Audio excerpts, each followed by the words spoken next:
Maybe if I cut that down, things will get better. Good afternoon, y'all. I hope y'all are doing well. Hello, hello, hello. How are you? As well. I sure is. I sure is. I'm a clean little bird. I'm a clean little bird. Good afternoon.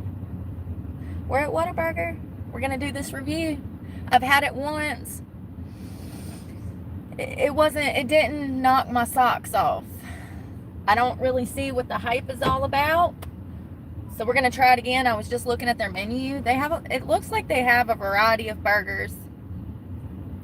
I saw one that was like bacon avocado cheeseburger. That sounds so good, but I know that I can't eat all of that because it's huge. The line is moving. What a catch. They've got fish sandwiches. Whataburger. Hey, y'all. Hey, Andrea, Jordan, Ashley, Nicole. Hello, hello. Thank you. Y'all, them color tag sales at Goodwill, you really need about an hour or two to go in there and search through. And I got this for $2. You can go in there and search, but you need some time. And you got to make sure that you're getting the clearance stuff. And I got this for 70% off. Or 80. 70 or 80. I can't remember, but it's usually 40. But, yeah. You never know. You never know. Play-Doh's used to do bag sales. I missed that. I wish that they still did that. So it looks like they have salads here at Waterburger, too. It looks like they've got toaster sandwiches. Ooh, sweet and spicy bacon burger. Mushroom Swiss. A Whataburger patty melt, which is typically like Swiss cheese or provolone, 2 meat patties, and some Big Mac sauce. Honey barbecue chicken strip sandwich. I'm just going to do one of their regular Whataburgers, a single. Yeah, that bacon avocado ranch burger looks delicious, but I bet that thing is $10. I'm not trying to break the bank for a burger that I don't know is even going to be good. Hey, PB&J. I don't know if it'll even be any good. So, also, if you see a defect on something at Goodwill, you can ask for a discount. Like if something has a hole or something has a pulled string or whatever, or the zipper doesn't work and you can fix it yourself, you can ask them for an additional discount. They don't have to give you one, but sometimes they will, just to get it off the shelf because it has a defect. It's kind of crazy.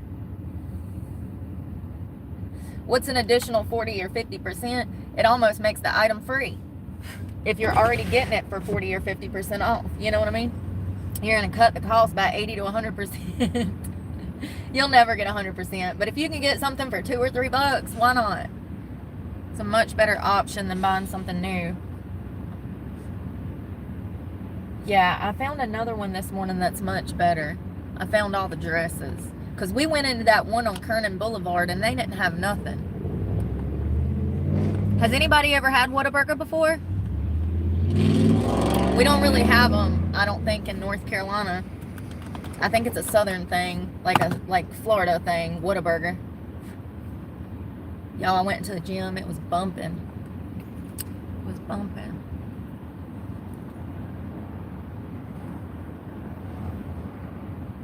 Oh, Mr. Postman, bring me a dream. Make it a check. The biggest that you've ever seen. Yeah.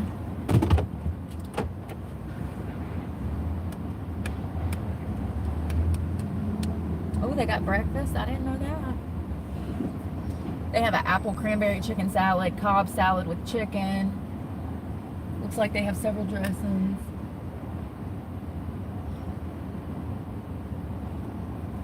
Patty melt. There's a lot. They got chicken strips and boneless chicken. Mushroom Swiss burger. God, that looks so good. Good morning and thank you for choosing Waterburger. My name is Jasmine. Take your time and look over our menu. We'll be right with you. Thank you. Hot apple pie. Cinnamon roll. chocolate chip cookie, chocolate chunk brownie, French fries, onion rings. They do have apple slices. Sweet and spicy bacon burger. That thing is $8. I can't eat all of that. And they have them in Texas. Oh, okay. We don't have them here. Yeah, I've never seen them in North Carolina. My apologies for that. Wait, what can we get for you today? Yes, ma'am. Can I do your a la carte Whataburger? The number one? I got a Waterburger. Would you like that with cheese? Yes, please. Okay. Just a Waterburger by itself? Yeah, that would be great. Alright. Anything else? That's gonna be it. Alright, just pull forward and we'll have your total after we go. Thank you. They've got this banana pudding. Pancakes aren't bad, huh? They got a banana pudding shake for a limited time only. Strawberry, vanilla, and chocolate. If I'm just being honest, I relapsed last night. I made poor choices last night.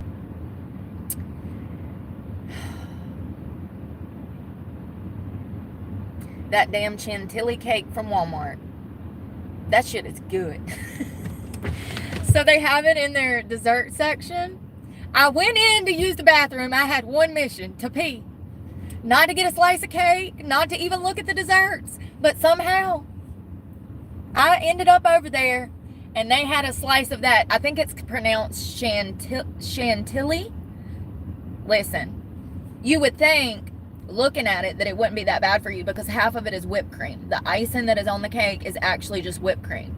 And I'm sure they probably add a little sugar because it's got a little sweetness to it. But it is white vanilla cake that is layered with like this jelly preserve, but it's not jelly. It's like I don't know what it is. It's a reduction strawberry sauce that they pack in between the cake layers, and then they cover it with whipped cream. And it was 3 layers. I think it's pronounced chantilly cake.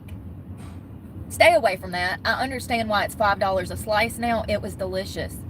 I'm so glad that was not like at a wedding, because I would have been eating that stuff till it was coming out of my ears. It was so good. So good. $5 a slice, but I got a slice. The only reason I bought it was because it had $2 off of it. So I got it for like $3.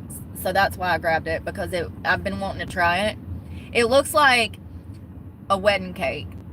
My Easter dress on. Thank you. It is an Easter. It's Holy Week. It's Holy Week. This is Jesus's week. I mean, every week should be Jesus's week, but it is Holy Week. So, yeah. Easter dress. Chantilly cake. So, yeah. I made poor choices last night. I mean, it could have been worse.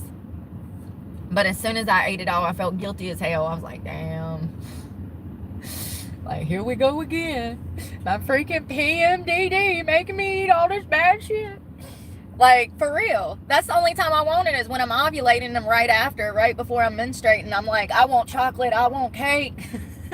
I'll eat your soul if it's made of cake. Like, sweets. They got a sweet section. What'd you say? They got sweets where? They got a sweets buffet up in here? Because if I'm ovulating and or pre-mensing, you're going to need a buffet. I don't know what it is about sweets, but I think all of us women kind of go through moods like that. Some of us crave savory stuff. Some of us crave sweet stuff. It's a struggle, man. It is. Those cravings, they're so hard to fight sometimes. But one thing I will say is, if you get out of the habit of eating this crap, you don't have those cravings. It's kind of crazy how your body adjusts, and your body doesn't even want the processed stuff anymore. And it actually makes you sick after months, potentially years of eating clean, animal-based, plant-based, eating a healthy food pyramid. After a couple of months or years, eating something like this will make you extremely sick. So that's how I know it's not good for me, because I've switched back and forth from healthy eating to not so healthy eating. Oh, I'm so sorry. Stephanie, I'm getting out the way. Welcome to Waterburger, home of the burger. Can I take your order? Who love orange soda? Kale loves orange soda. Y'all remember that? Keenan and Kale? Oh my God, that was an epic movie. A show. It was a show on Nickelodeon. And it had these two goobers in there. They were so funny, Keenan and Kale. And they turned it into a movie because it done so good as a show. And they worked in a burger joint, and it was a comic show on Nickelodeon. It's so funny. Welcome to Goodburger, home of the Goodburger. Can I take your order? There was so many notorious child stars that played in that show and the movie. Yeah, that was good stuff, man. That was 90s prime, early 2000s prime, Nickelodeon, good stuff. I remember that. Thank you, Rainey. Thank you. Good morning, or afternoon, y'all. I mean, if you really need to know what I've been doing, nothing. I had to go to the gym and knock the dust off of me, you know. And this morning I kind of relaxed. I kind of chilled out and relaxed. Since I was in I slept in a different place last night, a different part of Jacksonville. And so since I did that, I was close to that Goodwill. So I was like, let me go check this out. We had been there before, but we didn't look at their clothes there. So it was a different vibe. I got there when the store opened, and I spent about an hour in there. They had so much stuff on sale. Y'all, I know I need to quit smoking. Shut up. When I get paid, I'm going to get some nicotine pouches. Unless they sent me some to my P.O. box. How many weeks do I got to wait? How many months? It's been 4 months. I'm going to die of cancer before the damn patches get here. You know? Yeah. Yes, let's pray for Andrea. Please. No, that's nicotine. Good morning. It's Holy Week. It's a good week for prayer. Every week's a good week for prayer. This week is special because it's Holy Week.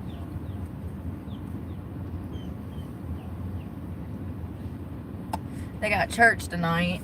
Mass. I'm sitting on something. I don't know what it is. I just better. Okay.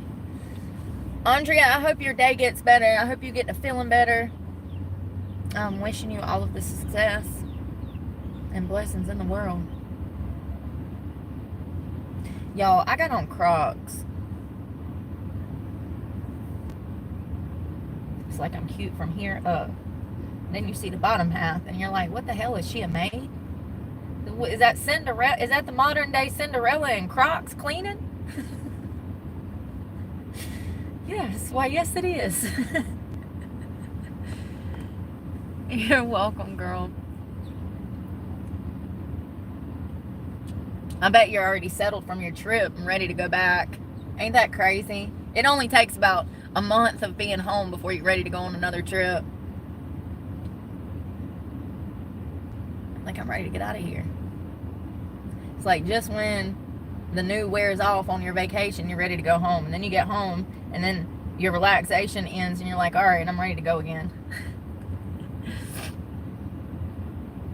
I know.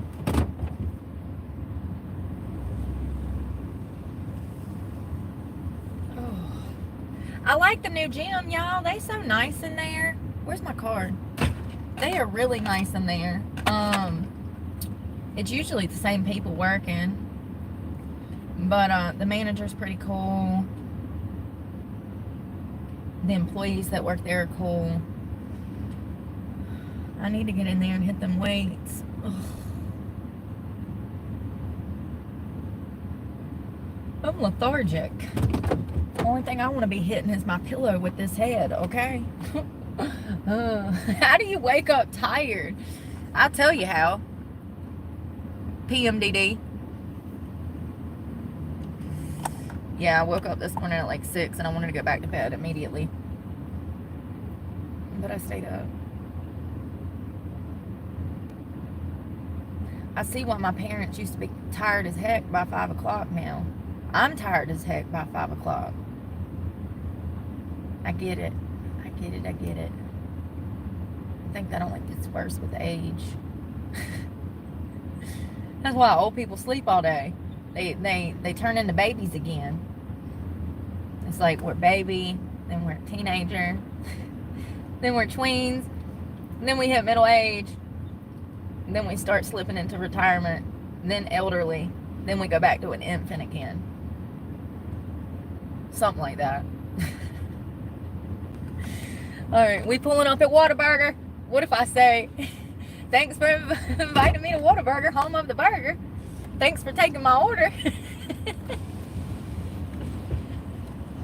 Hello.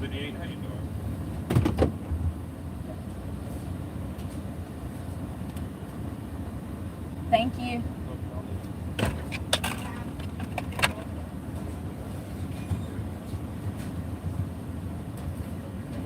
Oh, I got a burger, a single. Oh, God.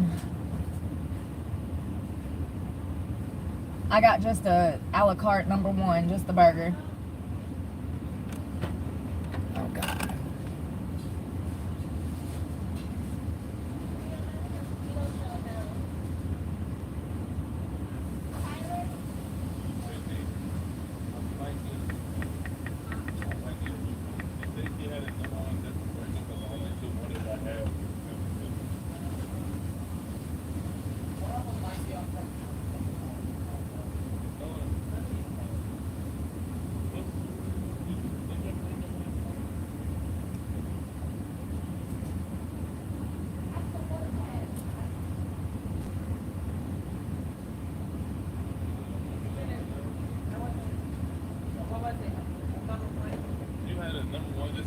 Mm-hmm. Everything on the cheese. Mm-hmm. #1 burger.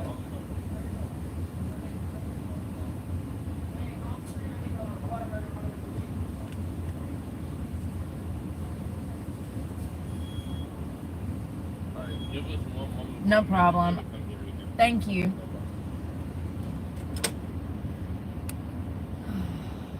It's okay. They'll fix it. They just charged me like $13, but it's okay. They'll fix it. I don't know what happened. Y'all heard me order, right? Did I order? I mean, like, I know I'm tired, but shit happens, man. They're busy as heck. They're really busy. Damn, I don't want that guy on there.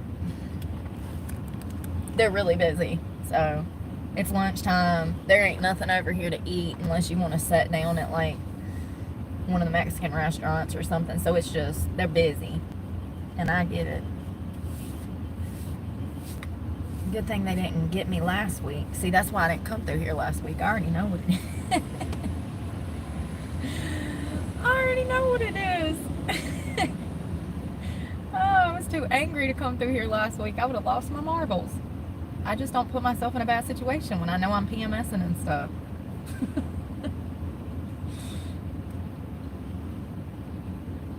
It happens.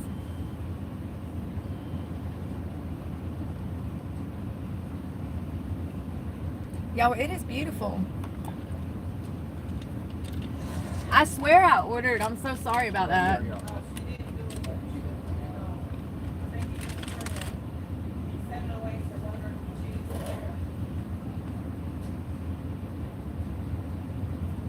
Sorry, 708. Now, do I get a refund for the 13? Did he cash you out for something? Yeah, he Okay, did. you're fine then. Yeah, but it was $12.88.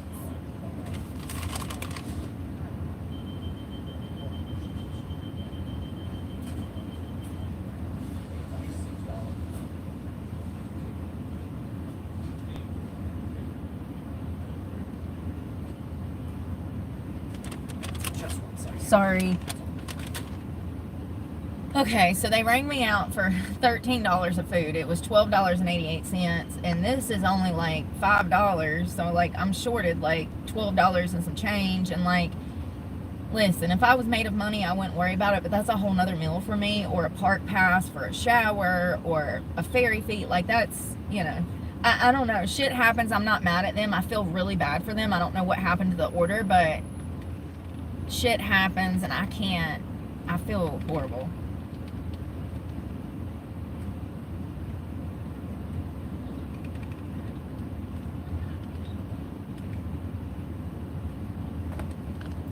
And here, I got cash, if that'll help. I don't know if it'll help the situation. Their whole drive-thru is stuck. I feel so bad. Damn. Why does stuff always happen to me? I sworn I can go buy groceries and half the items I put in the buggy don't even have a price tag. How does that happen? Every time. I always pick up something that ain't got no price tag. Every time. Every time. It never fails. It's my fault. This is a big burger though. That's like a half-pound burger. They handed me the bag. I thought there was like 4 of them in there. I had to look. I was like, oh, that's just one? Y'all should be charging $12 for a burger. No, I'm joking. Don't. Don't. Here's the difference for it. Oh, well, thank you so much. Y'all have a great one. I'm sorry about that. I'm sorry about it. It's all fault. It's not your fault, honey. Y'all are busy. You are a hard worker. I'm going to give you 5 stars. Thank you for fixing it. When he said you're all good, and I'm like, am I paying $13 for one burger? I said, he actually ran me up for $13 worth of food, so it's fine. They fixed it, and I ain't got no damn seatbelt on. I gotta, hold on. We're breaking the law. Hold on, Clyde. Hold on. Shush it. Not me preparing to give a spiel about how Diana would still be alive if she had on a damn seatbelt, and I ain't even got on one. Let's find a shady spot and stuff our faces. I'm so excited. Listen, the first time I had this, I was 15 sheets to the wind. I'd probably had, like, I don't know, a half a bottle of Jameson. I don't know why you would think that you could taste food after that much liquor, but I tried to eat a Whataburger. It was not for me. And let's try it today, sober. Like 2 years later. So I just got their a la carte single burger with cheese. It's the #1. I love that they gave me napkins, customer service. It's big, y'all. It's 2-hander. It's enough for you to have a bite. Oh, I like how they put it in like a little diaper, the way that they wrap it up. You know, for people that are messy like me. Wow, this is a big burger.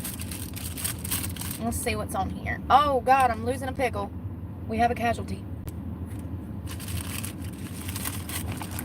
So first of all, oh my God, it's Latin. They got like chopped lettuce, pickle, onion. I ain't gonna lie, it look a little dry. Where the sauce? Y'all know I like my sauce. If I have to, I will. Ain't no shame in my game. That's a big single patty. Alright. Come, Lord Jesus, be my guest. And with this burger, let me be blessed.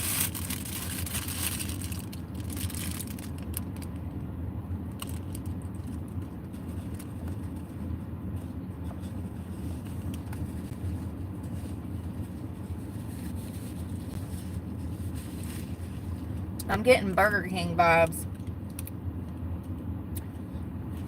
It reminds me more of like Burger King.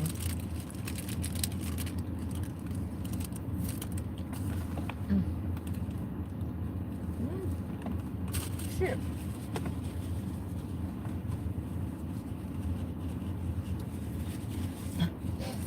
He said, you can go, have a good day. I was like, wait a minute. Sir, I need my $13. And the burger was like $5. So, hey Beth, Shelby, hello, hello. Thank you. I can't see y'all. Yeah, there's mustard. But it ain't enough, fam. I don't like nothing dry. Mmm.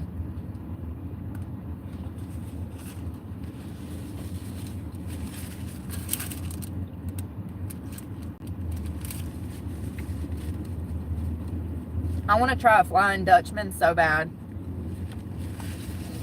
Saucy is the best.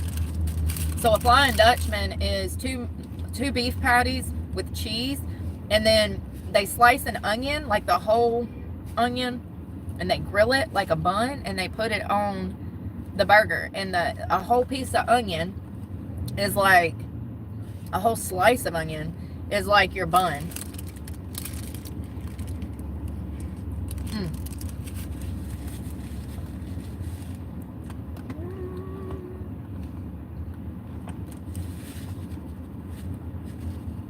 That made it so much better. It really reminds me of a Whopper. It even kind of tastes like one.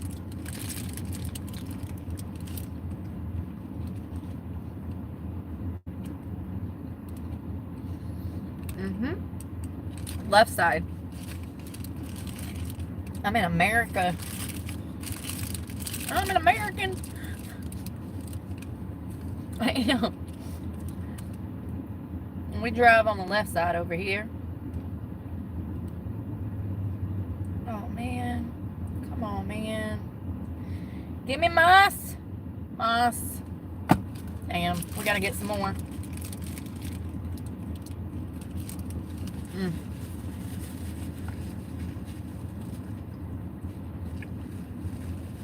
Is that Grandma's? I can't see it. Oh, Grandma's Corner. Half of your name is missing.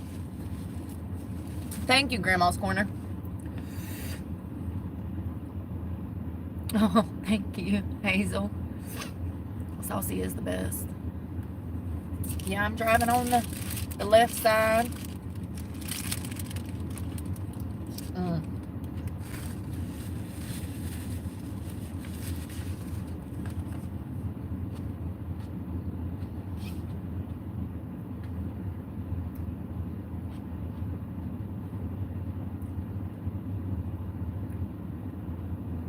How many calories is in a Whataburger single?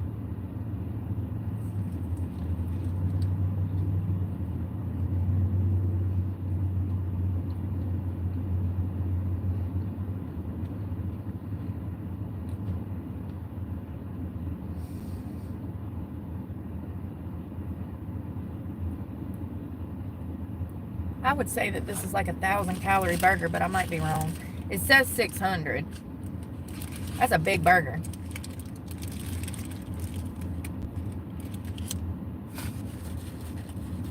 It's big enough for 2 people.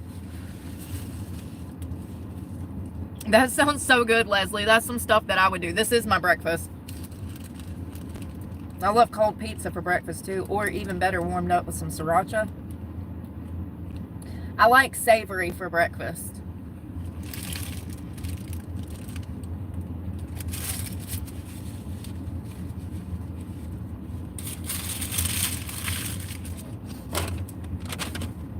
That was a big burger.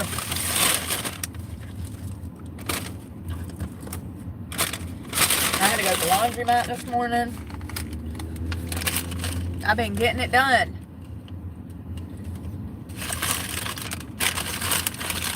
Damn, I'm glad I'm sad I'm out of my tiger sauce. That sauce is so good, y'all. It's literally some of the best sauce on the market. It's not too spicy. It does have red peppers in it, but it's like, it's for meat, seafood, or anything else that can stand up to the sweet heat. It's got a little spice, but it's not that spicy. It's made with cayenne pepper, which is like one of the least spiciest of the spices. It's not habanero. It's not jalapenos. That's not bad. I mean, for fast food, it's not bad. I would put it with like Sonic or Burger King, you know. It's probably a step up from a Burger King, but like a literal small step. Like, it reminds me of Burger King. Me too, Miss Woods. I love Popeyes. We ate that yesterday. I need to chill out on the damn. Hello, Jay.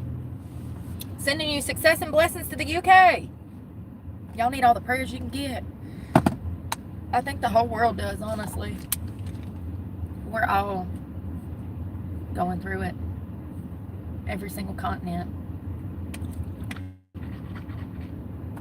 I got a burger in my teeth and I smell like onions now. Oh, and I dropped lettuce in my cup holder. I smell like onions. I just brushed my teeth. Get that onion smell off my hands.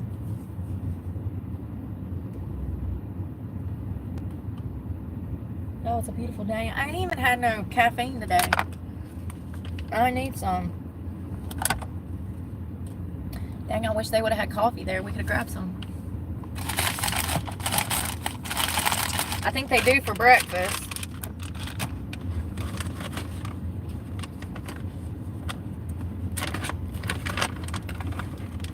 Do you need it, Gary? And we're going to call him Barry.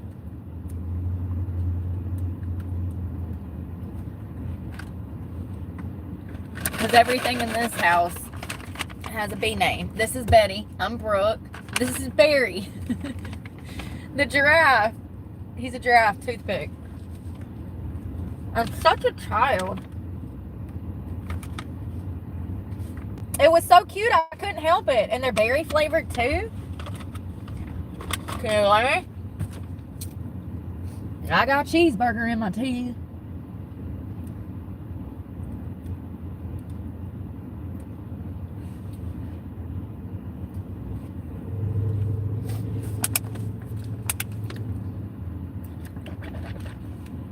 Yeah, I know. Italy, they go into it. Don't get locked up abroad in Italy. It'll spend you 10 years to damn clear your name. Amanda Knox. And there's a bunch of people that have been detained over there and like prosecuted for stuff they didn't even do. I mean, I think that most countries hold a level of corruption in police work, the justice system. It's just going to be there. It's going to be hard to annihilate that mentality out of people because it's human nature. We have free will. We get to decide if we want to do good or if we want to do bad. And because of that, all branches of government, society, you're going to have people that do horrible things. Horrible, horrible things. Yeah, the UK is going through it. Canada, those are the two worst ones that I know about. I mean, other than our own country, which is not that bad in comparison to other places. I think that a little bit of normalcy might be coming back to the West, but we ain't never been normal, so how much normal can we get? It's kind of one of those things where there's too many bad apples. Too many bad apples. Well, that was delicious. I would say that Whataburger is probably like a 6. It's down there with Burger King. Not my favorite, but it could be worse. It could have been worse. Oh, my hair's getting worse. It's beautiful. Oh, I was going to check the weather because I'm an old lady. I got hair in my mouth. I kind of want to go to the beach. I haven't been out there since yesterday. Hey girl, what's the weather? 77. 77. Oh crap. It's not bad. There we go. Hello, Joe Mama. We just got done eating a Whataburger. Welcome to Goodburger, home of the, or welcome to Waterburger, home of the Goodwill. I done forgot the saying. I wish I could get a job at this damn Ace Hardware in their plant section. I would love to garden all day. They got a huge plant section. Lowe's won't hire me either. Oh, just by all means, come on out here. Just help yourself to my place in line. People are crazy on the roads.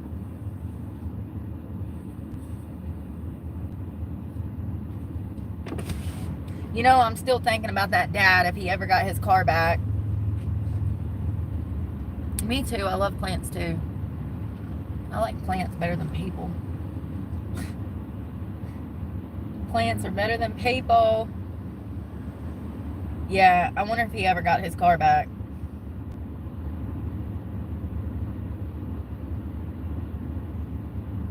To have your car jacked on the way to drop your kids off at school during Holy Week.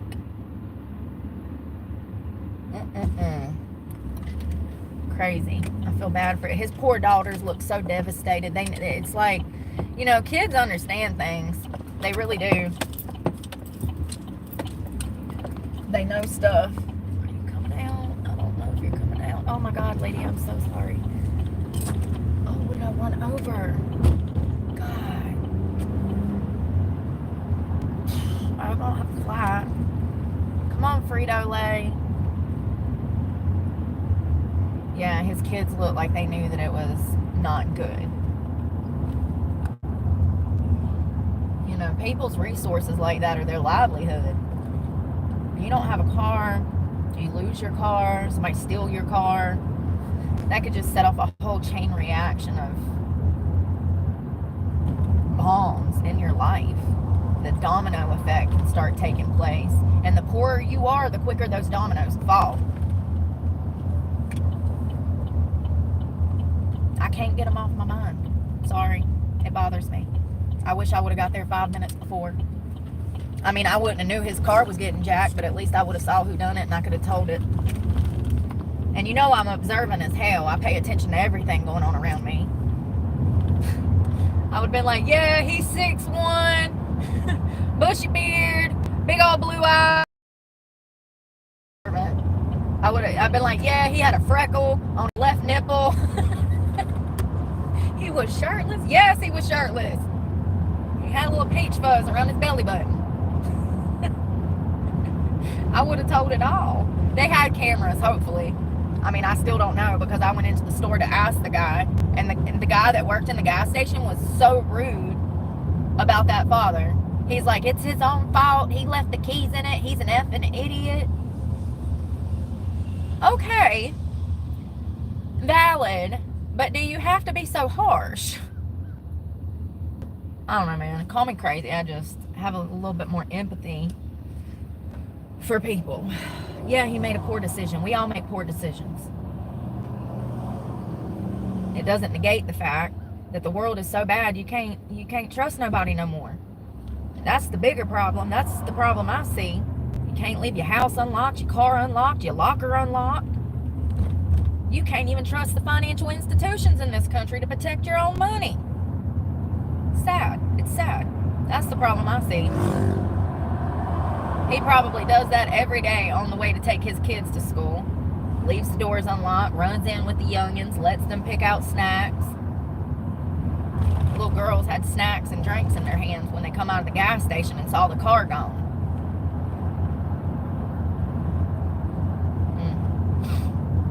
I learned that lesson the hard way with my keys. I had a car stolen, crashed into a condo, and it was my best friend, and I'd left my keys out. I was drinking. I was at the beach with some guy I was seeing, and I come back to the hotel, and I left my keys unattended. And she stole them in the middle of the night and crashed my car. So I've learned the hard way too, sir. So maybe that's why I have a little bit more empathy. Because never in a million years did I think my best friend would steal my car and crash it through a condo. But she sure did. She went to jail for it.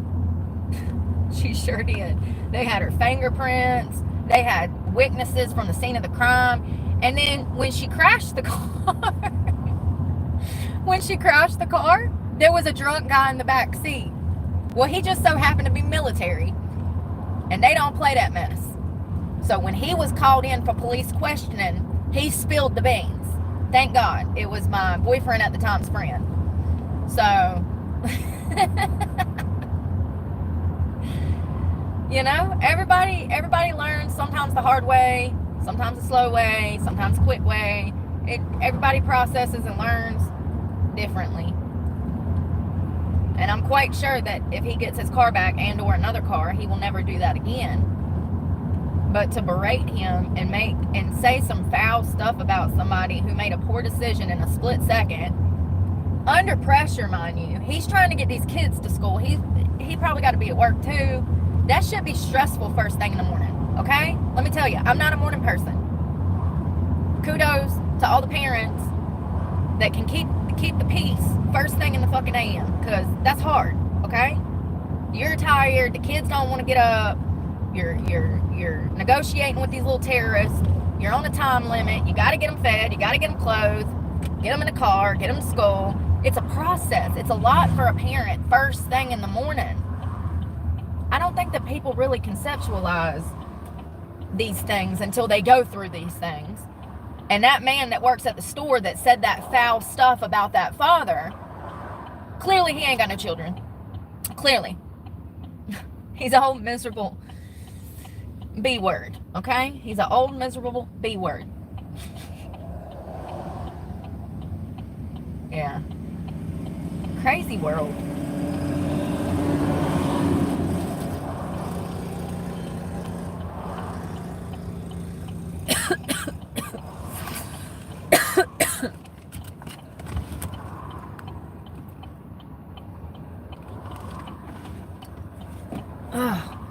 I sweating.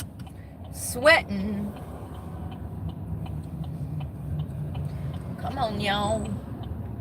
Y'all, I slept in a new spot last night. I didn't have no problems. I was actually surprised. I saw one other van lifer there, and they had like an RV, so I was like, well, if they're staying, they won't mind if I stay. And so I put my window covers up and I went to bed. I didn't have any problems. I need to find better spots. I'm kind of a creature of habit, and that ain't the best thing to do when you're living out of a car, to go back in the general area to stay overnight. You want to kind of drive to maybe different sides of town when you're sleeping at night. You got to switch it up. The longer you're in one area, the more of a spotlight gets put on you, and unfortunately, society doesn't have a track record of treating homeless and or van lifers with the same respect as other people. So it's best to just get missing so that you don't get no Karens or police or anybody in your business. It's best to just keep it moving sometimes. You're going to have to living out of a car. You can't be parking in the same spots every night. I'm excited to see the beach. The beach. Where's the beach? Oh, I need my glasses for that. Hold on. Snooky hair. Flip it over. Where's the beach? Do y'all remember that? God, that was so good. She was so drunk. Okay. Jersey Shore, like 2007, maybe 2009. Snooky is working at a shop on the boardwalk. That was part of the contract for the cast of Jersey Shore to be able to stay in the shore house. They had to work a regular job at the shore shop. And the same guy that owned the house owned the shore shop. Danny, right? Anyways, Snooky is supposed to be working, and she asked Danny if she can go around the corner to get some lunch. She goes around the corner and starts taking shots. Approximately an hour later, she is in handcuffs. When I say that she is falling down off of bicycles, falling down, exposing her lady parts on the boardwalk, I mean, she was plastered. Listen, if you ain't never been there, this ain't the channel for you, okay? Most of the people that have been here have been pissy-ass drunk before, okay? At least once in your life, you've been on the back of a pickup truck puking your guts up, okay? That pickup truck tailgate done turned into a bed. And the only thing hanging off of it is your head. So she was plastered, and bless her heart, she's like 22 when this is being filmed. Could you imagine if a reality camera crew followed you around during your 20s? Yeah. So anyway, she gets drunk. She's running down the beach, the side of the beach, and she's like, where's the beach? Where's the beach? She got these big ass sunglasses on. Her hair's all disheveled. Her skirt's about to fall off. She looked crazy.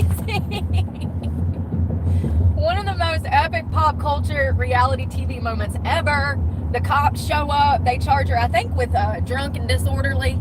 Her parents are pissed. Ugh. It was a great episode. It was a great episode. Oh, it was a great episode. Where's the beach? Where's the beach? She was literally running on it. She was so drunk, she did not. She was on the beach. I mean, she was this close. She was on a boardwalk that was adjacent to the beach. It was crazy. Love that. That show, man, every time I watch that show, it takes me back to my 20s, because we were, what you see on Jersey Shore, we were all doing back then. The nightclubs, the slutty dresses, the crazy bright Libra print and smoky eyes and hair bumps. We all look like the people on Jersey Shore in 2008, okay? That's the crazy part, is when I watch it, I'm watching my 20s. But the southern version. But we was still wearing affliction. We was still in True Religion. We was still rocking Juicy Couture. All of the cute stuff that's coming around now, because the 2000s are back in. So it's kind of crazy, because I'm from North Carolina, which is much souther of Jersey, where this was filmed. But it was so relatable, the dynamics of the friendships. And, you know, I told you guys that I spent like 3 or 4, maybe 5 years in and out of this huge party house where I would rent a room. And it was like the Jersey Shore house, but better. Like, I lived that in real life with all of these people in this huge freaking 3-story house. There would always be damn 10, 20 people up in the house at a damn time. Like, you know, I had so much fun back then. Probably made a lot of poor decisions, clearly. But when I watch Jersey Shore, I relive those teenage days, and it's so much fun, because we literally lived that. The nightclubs on the weekends, and it was so much of a party culture back then. There was, go ahead, I'm holding traffic for you, y'all, go ahead. Yes. Oh my god, Mima, she's so cute. Mima, what do they call that? Oma? Yeah, I think that's how you pronounce it. No problem. Oh, she's so cute. Oh my god, I miss my mama. She was like 100 years old. Oh, so cute. Got a little hat on and her little boat pants. Oh, see the beach? I just want to hug her. I want to hop out and hug her. You want me to walk you across the street? Hold on. Throw her over my shoulder. Hold on, Meemaw. Leave a truck parked in the middle of the road and throw her over my shoulder to carry her across. Shit. Why not? Why not? I want to eat there one day, but all they got's fried stuff, so I know it's going to hurt my stomach.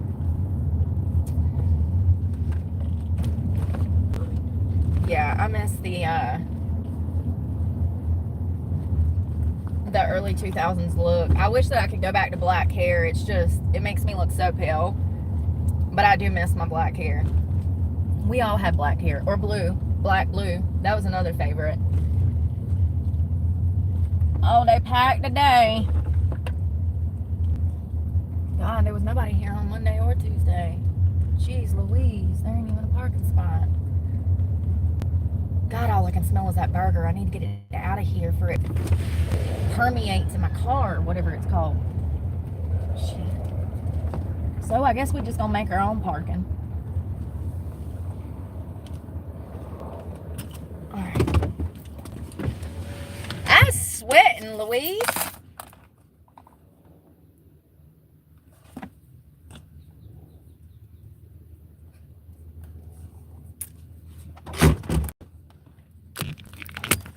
We do. We reap what we sow. You were right about that.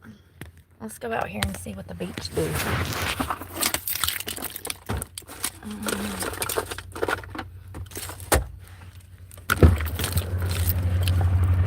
I'm freaking Crocs. Y'all see my Crocs?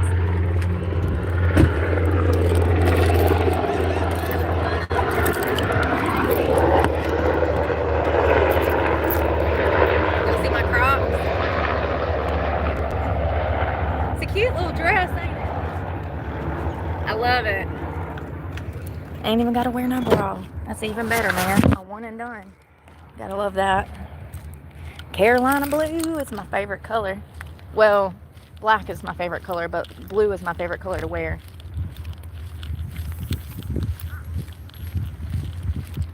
It's a beautiful day. Glasses. Hater blockers. Y'all hear the birds? They're feral. They will F you up. No, I'm joking. They won't. I mean, they might if you feed them. That's why they tell you not to feed them.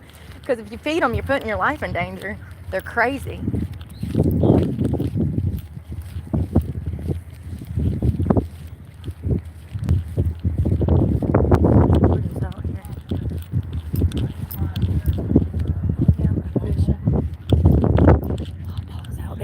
Chairs reading and fishing at the same time. Damn.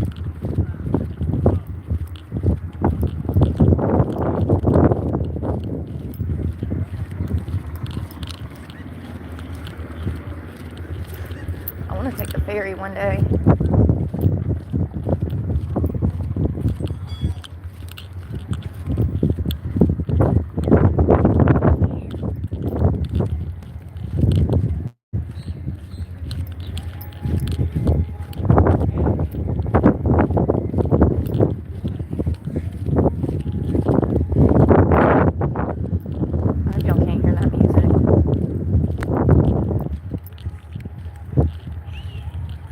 Not a cloud in the sky.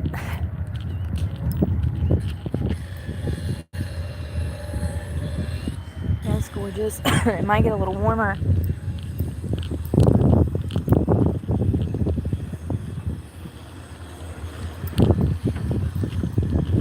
That Waterburger made me feel heavy, y'all. That's why I don't eat stuff like that.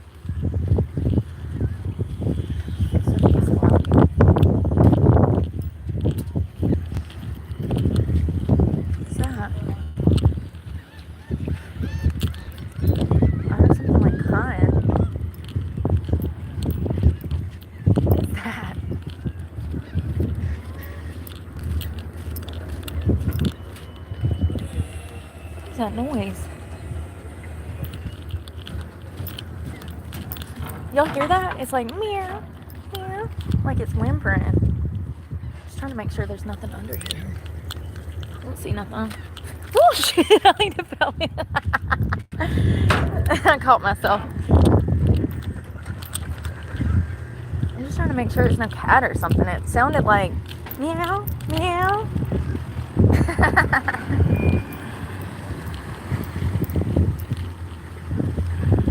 Funny. See how they load the boat? There's the trailer and the boat's right there. And then just back that thing down in the water and then you reverse it and drop it and launch it and go fish. Go fish. Nice day for it. Black Hawk.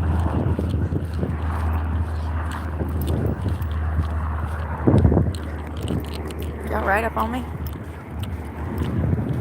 No.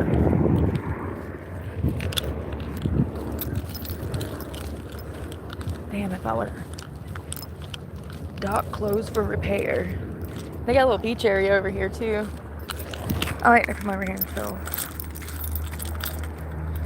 Little beach area. Beautiful blooming flowers.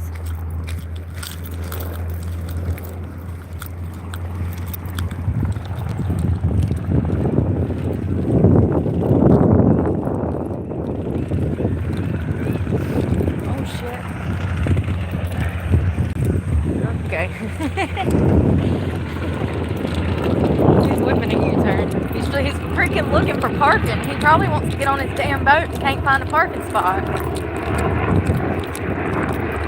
You know what I mean? No parking. He's whipping U-turns. I was like, oh God, is he trying to run me over? No. But you know I take everything personal, so. It's one of those things that's like, oh really? You gonna run me over? I got a death wish, buddy. I'll run right out in front of you. I'm joking. I'm joking. We're out here playing chicken with my life in his truck. Think I won't jump. Think I won't run you over. It's nice. I did wash the truck. Did y'all see I washed the truck? Truck clean. She clean. Half-ass. She needs a hand wash. I need to scrub them rims. It's a nice day, y'all. I feel all bloated from that Whataburger now. Oh, thank y'all. Y'all are sweet. I need to put in effort more. You know, when you're living out of a car, though, it gets exhausting trying to put in effort. It's not as easy as just getting dressed. You got to go to the gym and put your makeup on and do everything in there. First, you got to gather everything that you need for the gym. Makeup, outfit, toothbrush, face wash, whatever else you need. Carry all that stuff in the gym. Get ready in there. It's not as easy as just... I don't know how to explain it. There's a lot of in and outs that come with living in your car. Little stuff that's tedious that you have to do all the time. So it's just not as easy as damn just taking a shower or getting ready.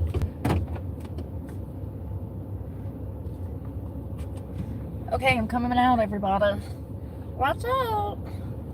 Rambler punch butter. Alright. It is beautiful, but they busy. God, why they gotta be so busy? They're busy. This weekend's gonna be packed, I bet, because the weather is gonna be nice. All these people launch their boats and go out on the water. I love watching them drop the boats and pick the boats back up, and the people leave out. They're so happy, and the people come back. They so happy. I love seeing that. I guess being in parks and recs makes me, it like lightens my mood because I'm around people who are enjoying themselves in the wilderness, the outdoors. This is not really the area where I can be walking around in this dress. That, I mean, that park's fine, but this area, not so much. You gotta be careful around here.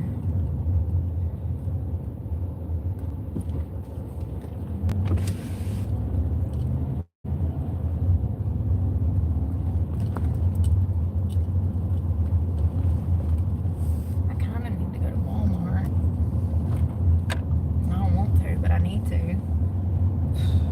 kinda just wanna be a bum.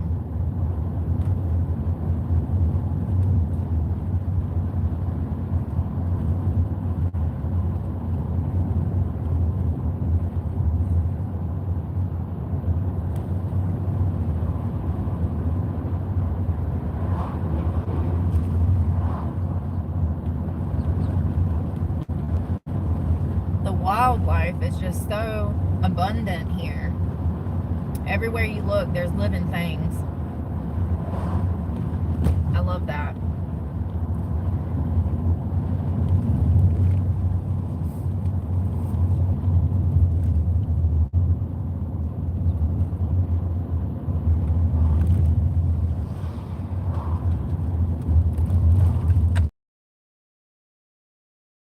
I heard the jets take off the other night. So remember up on the beach and I said, oh my God, those are fighter jets. We saw them coming out of the hangar or what. I don't know if that's a hangar. I don't know if that's a runway. I don't know. I can't see that far. It's got to be a runway there. I don't know if they were pulling them out of a hangar or if they were going down the runway, but I saw the back end and I could feel and hear the jets, you know, the back of them were like, whoo, like that freaking fire coming out, right? I could hear the turbulence from that, like the power of those jets on the back of those fighter jets. Do you know that like 9:30 that night, I'm laying in bed and all of a sudden the freaking truck starts to rattle.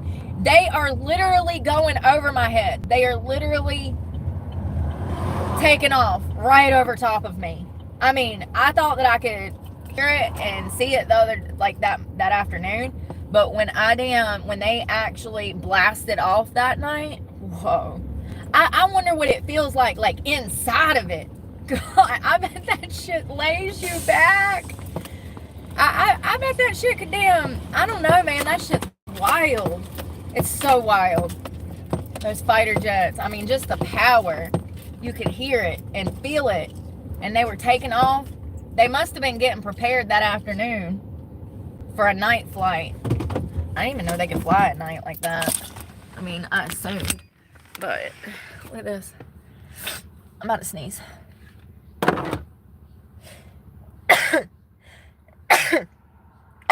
Sorry. I'm dying. That's okay. You're okay.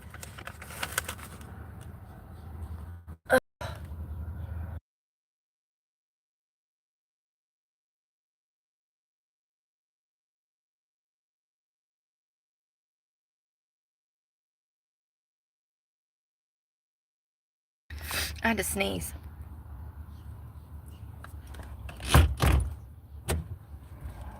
Macho Man Randy Savage shades. Yeah, I've had those for a while. They're good shades. Ain't this beautiful?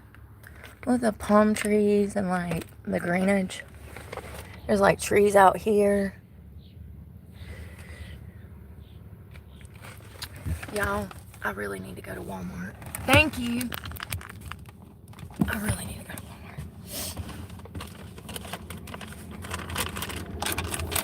Thank you, thank you.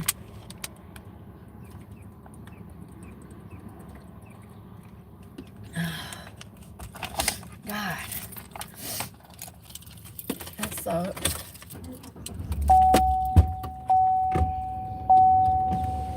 Ugh, I don't feel like going. Yeah, I freaking... Oh, God. I love those shades. They're like huge, but they like really keep the sun out like at all angles. So they work really well. Let's get out of here. I wanted to show y'all that beach because it's so pretty.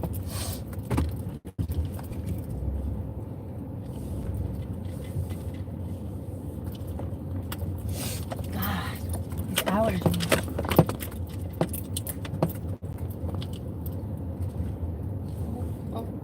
Oh. Y'all see how beautiful it is out? Trash can. You see how beautiful it is? It's my family. I'm joking. Hold on.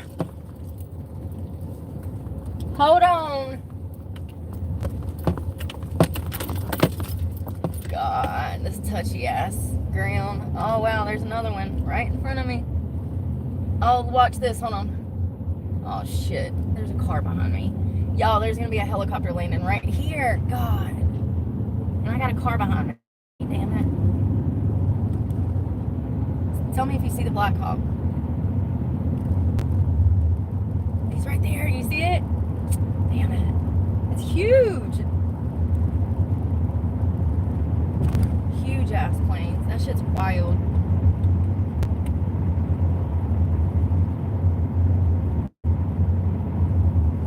Engines and stuff like that are pretty amazing, right? All that power, especially those jets. Yeah. It's pretty badass. I like to watch the boats come in and off the port too. They're huge. All these huge shipping containers with all of these like transfer truck boxes. I mean, and they'll just be stacked up. There'll be like 20 rows of them on this big ass Titanic looking ship. And it's like, that ship is so big that it makes those 18-wheeler loads, those 18-wheeler boxes, look tiny. They look like little Tetris blocks sitting on a Titanic ship. It's crazy. It's really amazing, actually. Really amazing. I wish that I would have gotten into stuff like that when I was younger. Planes and trains and, you know, just like the mechanical part of it. It's very interesting to me.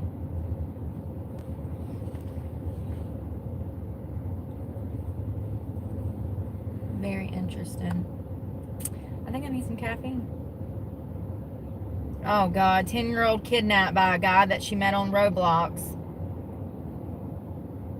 California man has been arrested for abducting a 10-year-old off of Roblox. These things are just gonna get worse and worse. It's crazy. I think they got the 10-year-old back though, thank God. But I mean, the damage is done. Even if just psychologically.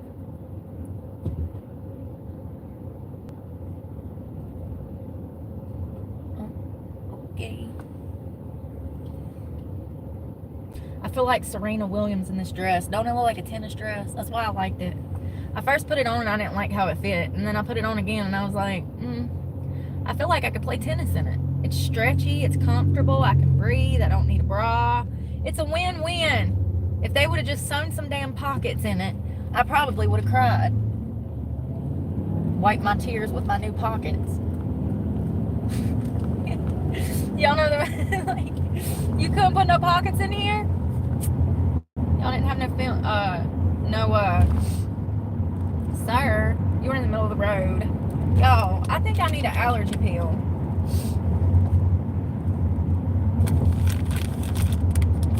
I'm either turning into my Meemaw, or these allergies are getting to me this year. If I take those allergy pills, they make me sleepy. Then I'll be taking a nap at damn 12 o'clock in the afternoon. Is it 12? What time is it? Oh, it's only 12 o'clock. It feels like it's 3 o'clock to me. Hello, Pete. Good afternoon. Hope you're doing well. I hope you are well.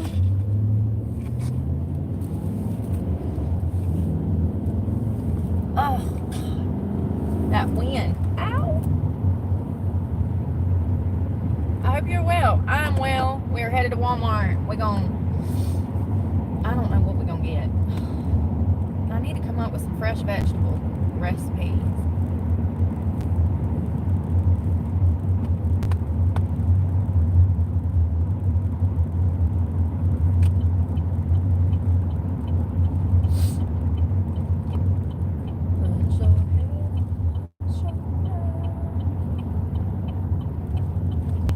Oh God, why are you stopping? Georgia, Georgia.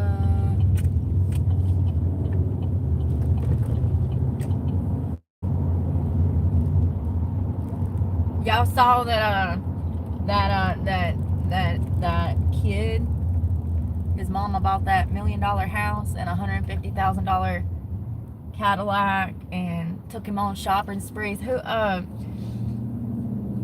Carmelo Anthony. So he made bond under a lie. So how did they get his bond dropped from $1 million to $150,000? Great question. They lied. His father showed up to court and said that he did not have access to that GoFundMe money. Now, Carmelo Anthony's GoFundMe had raised over $500,000 for his defense. It was supposed to be used for his defense. The father of Carmelo Anthony shows up to court and says that he doesn't have access to the GoFundMe money because the mother does, but the mother never showed up, and the court doesn't ask any more questions, and they lowered this kid's bond. Crazy. So then he gets out of jail. Mama takes him on a shopping spree. Mama buys a $150,000 caddy.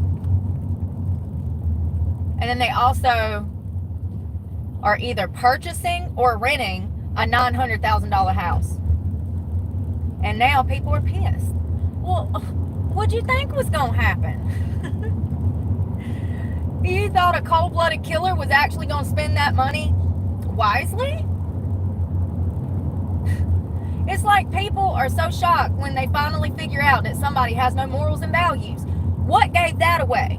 Was it him stabbing and killing a kid in the heart? Or was it the money being spent? It was the money being spent. Because that's really what pisses people off. You hit them in the wallet, that'll piss them off. Apparently you stab a kid in the heart, it don't mean shit. Sorry. But you get what I'm saying. It's preposterous. So you get out of jail under the guise of a lie. Then you start spending money, going on shopping sprees, buying a new house, buying a new car, and luxury items at that. Stuff that you and I probably will never be able to afford. I mean, it's crazy. And I called it. 3 days ago before the news broke and I was talking about it. I said it's like BLM all over. And guess what? I wake up this morning and there's 3 different content creators saying, oh my God, it's like BLM all over. I really need an editor. If anybody wants to work for free for like 2 months, like seriously, I be calling shit and then it sucks. Oh shoot, I'm going the wrong way. To the right, to the right, to the right, to the right. Yeah, it's crazy. So sad. So sad.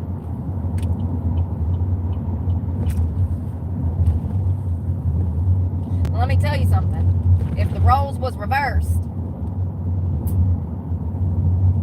shit would be setting on fire right now. Shit would be getting destroyed right now if the roles were reversed. If this was a white student that had stabbed a black boy in the heart and then made bond less than 36 hours after doing it, when he wasn't even supposed to have a weapon on school grounds because it's against the law, and then people took that money and did the same shit, people would be absolutely outraged. Do you hear me? Shit would be getting burnt in the street. The cops would be having to be on scene because people out here violently protesting. If the roles were reversed, the black community would be out here showing their ass over it. The double standard is bullshit. And the more I look into this case, the more I feel that Carmelo Anthony intentionally did this. He wanted to do this.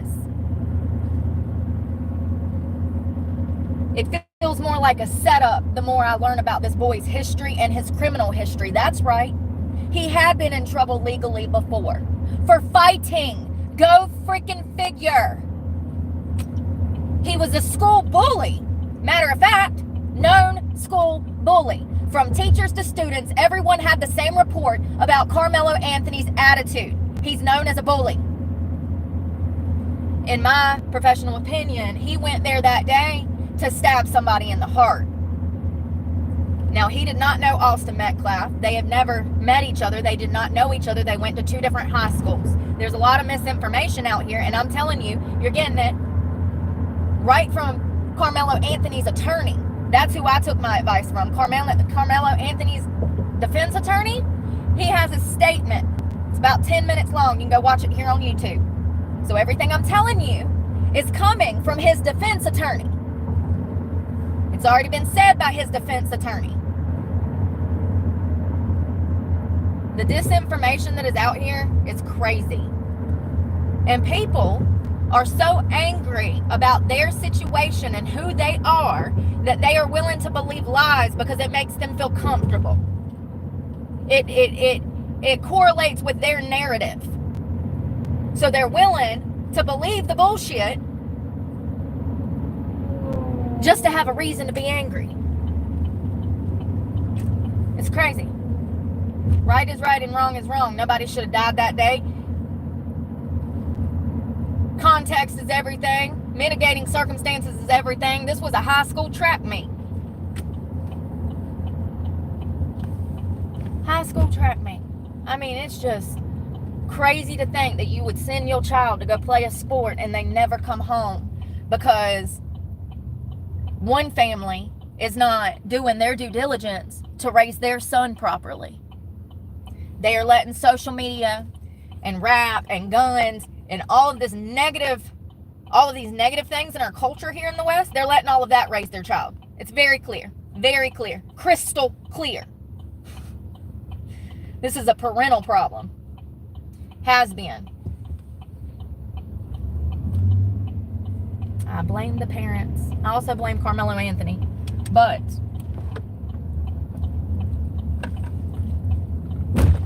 I dare you to hit me.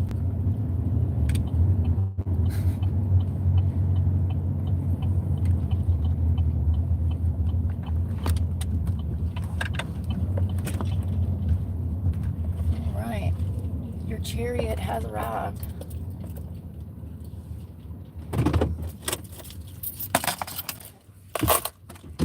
Let's see here. God bless you. I'm glad you are. I'm glad you're doing well. Yeah, he made bond, and damn, it just makes me so mad. Now people want their money back. You ain't getting that back. You gave a donation. But somebody was saying that they might have to pay that money back because the premises for the donations was that the Anthony family used that for Carmelo's defense. And they've used this money now to buy Cadillacs and new shoes and new homes, and that actually violates the terms and conditions of the GoFundMe page, allegedly. So, you know, I really think that it's a shame that GoFundMe even allowed this. They put out a statement saying that Carmelo Anthony is innocent until proven guilty, even though he's already admitted guilt. He admitted that he stabbed him. There's no question about if he did it. He's already admitted he did it. That was the first thing out of his mouth as he was being questioned for Austin's stabbing. He said, I did it. So I find it humorous that GoFundMe says, well, we don't know if he's guilty. He hasn't been proven guilty in a court of law. Well, he said he was guilty. He said he was guilty. What am I missing here? I mean, I know I'm a lot of slow, but I'm a lot of slow. So I have a little bit of food stamps. We're going to see what I can get. I do have a cucumber. Ouch. And an apple. I don't know what is all over this cucumber, but it is like this weird residue, like some kind of pesticide or something that's sticky. That can't be good for your insides. Make sure to wash that good. I got an apple and a cucumber. Jesus is king! Jesus is king. I have still not got double-sided Velcro tape, and I don't think we'll be able to get it here because this is a Walmart market. It's not the Walmart superstore. Yes, there's a difference. At least here in Florida. Because sometimes I look up a Walmart and then I get there and it's a damn market. And I'm like, what the? I'm like, that's not good. I'm going to break up with this thing in here. God, I need to put that thing down. It's a beautiful morning.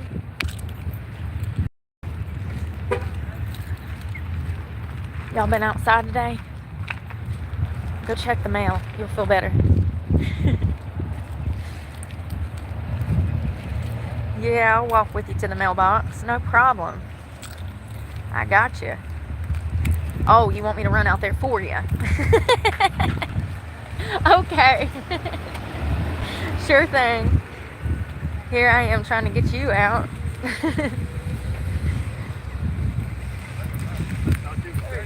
How you doing? Hey! Guy pulled up and said, hey, how you doing? Hey! Hey, how are you today? Oh Lord, music.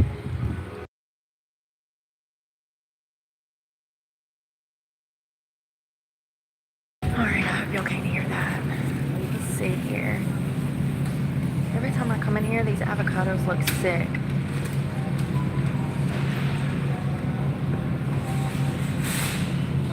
That feels good.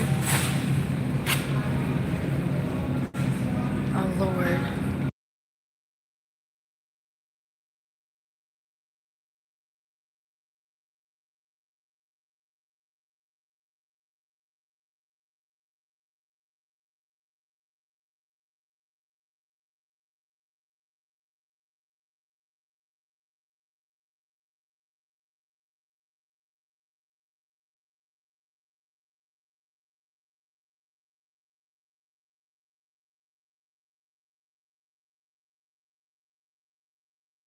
Here's that cake that I had last night. It's called Chantilly or whatever.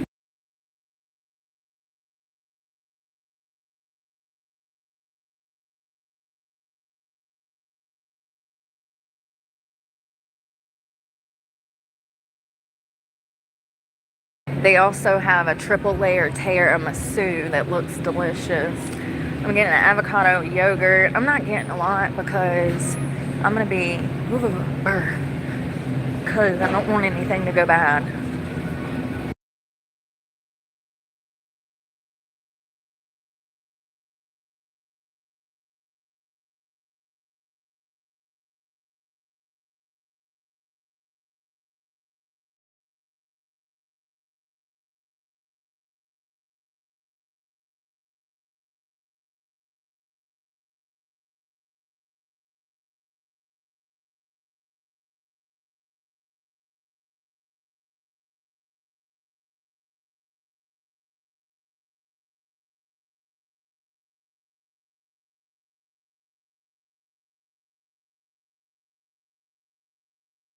God, I need a nap.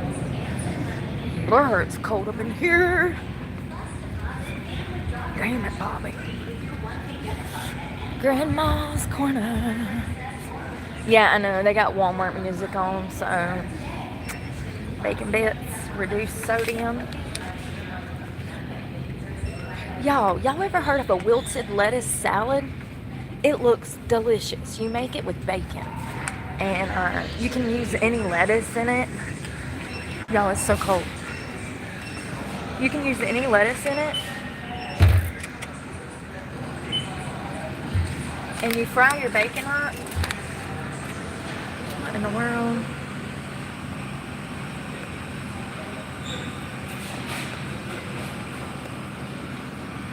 Come on. Sorry, let me think. Let me pay for this. And then I'll tell you how to make it.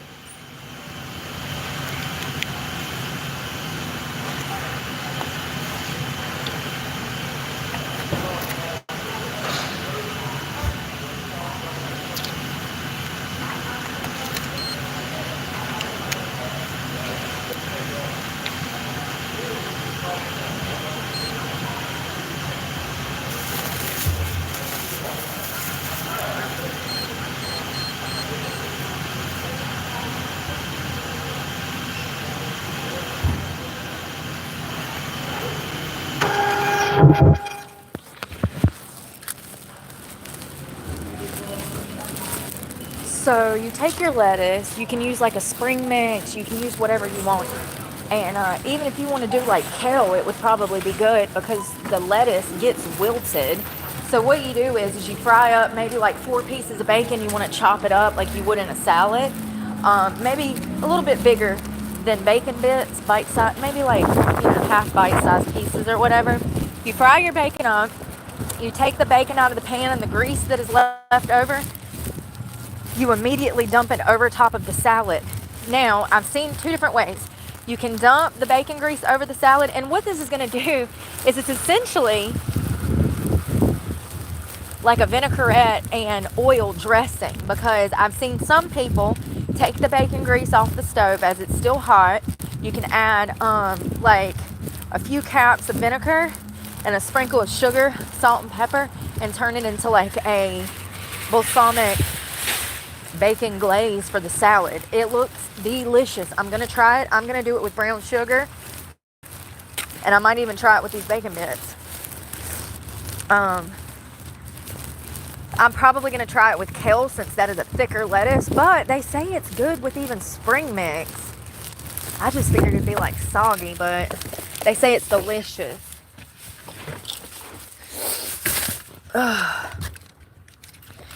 Thank you. Yeah, so you do like, oh, tiger sauce. Oh, man, it's okay. I've got some tingly Teds I actually probably need to go through, but yeah, I did need to get some tiger sauce. I'm going to do a grocery haul. If not this weekend, then like Monday or Tuesday, I'm going to go and get everything I need, because I do need groceries, but like, I don't want to get them here. I don't want to get them here. Where's my key?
that guy that kidnapped that 10-year-old girl, guess how old he was?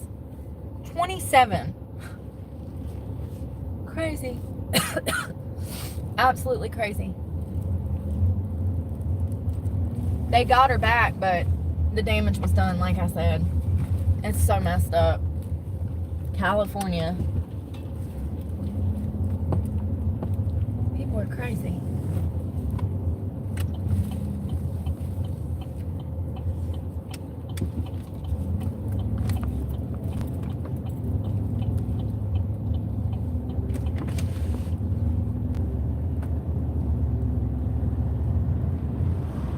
Whew. Need some agua.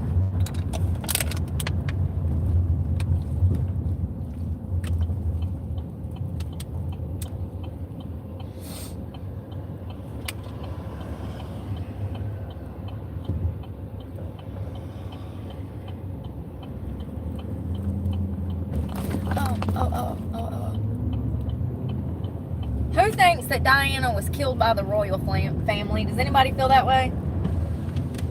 I don't know. I mean, I done spent like a whole week studying the ins and outs. I mean, every night I watch documentary after documentary. I can tell you anything you need to know about the royal family. It's a difficult case. It's a difficult case. Here's where I'm at. There's no doubt she died in that crash. But did the royal family set all of that up to have her killed? Was the incident, police reports, autopsy reports, all falsified? Because they would have to be falsified. Now, I believe that because I know how court documents can be falsified. So that's where I'm torn. I believe that Diana died because her driver was drunk. They were going 3 times the speed limit. She was not wearing a seatbelt. All of these things are contributing factors to her death. But the flip side is all of that information could be a lie. If the royal family had her killed, then they falsified all of those reports, and they absolutely can do that. So I'm torn. I don't know whether to believe the reports or to believe that it's an actual conspiracy, that they conspired to kill her because she was potentially going to marry a Muslim who was a drug addict. Oh, there's so much shit that the press has never told you. So much shit. First of all, Diana was dating a guy named Dodi Fayed. His father was a billionaire, and actually, when this man passed away in 2023, he had a net worth of over $2 billion. These weren't no regular millionaires. These were billionaires. There's a huge difference between a millionaire and a billionaire. Huge difference. Dodi's father, Dodi was the man that Diana was dating. Dodi's father wanted him to settle down. Dodi was a playboy with a drug habit. He loved one person his whole life. It was cocaine. If you guessed cocaine, you were right. Dodi was a cokehead, a known party boy, and his father wanted him to grow up. He was in his 40s at this point. He meets Diana. Well, actually, Dodi's father met Diana, and he talked Diana into meeting his son. Diana and Dodi were only dating for approximately a month when Diana and him would be killed. They were at a swanky restaurant in Paris, real uppity place. It was Diana, Dodi Fayed, Trevor Reese,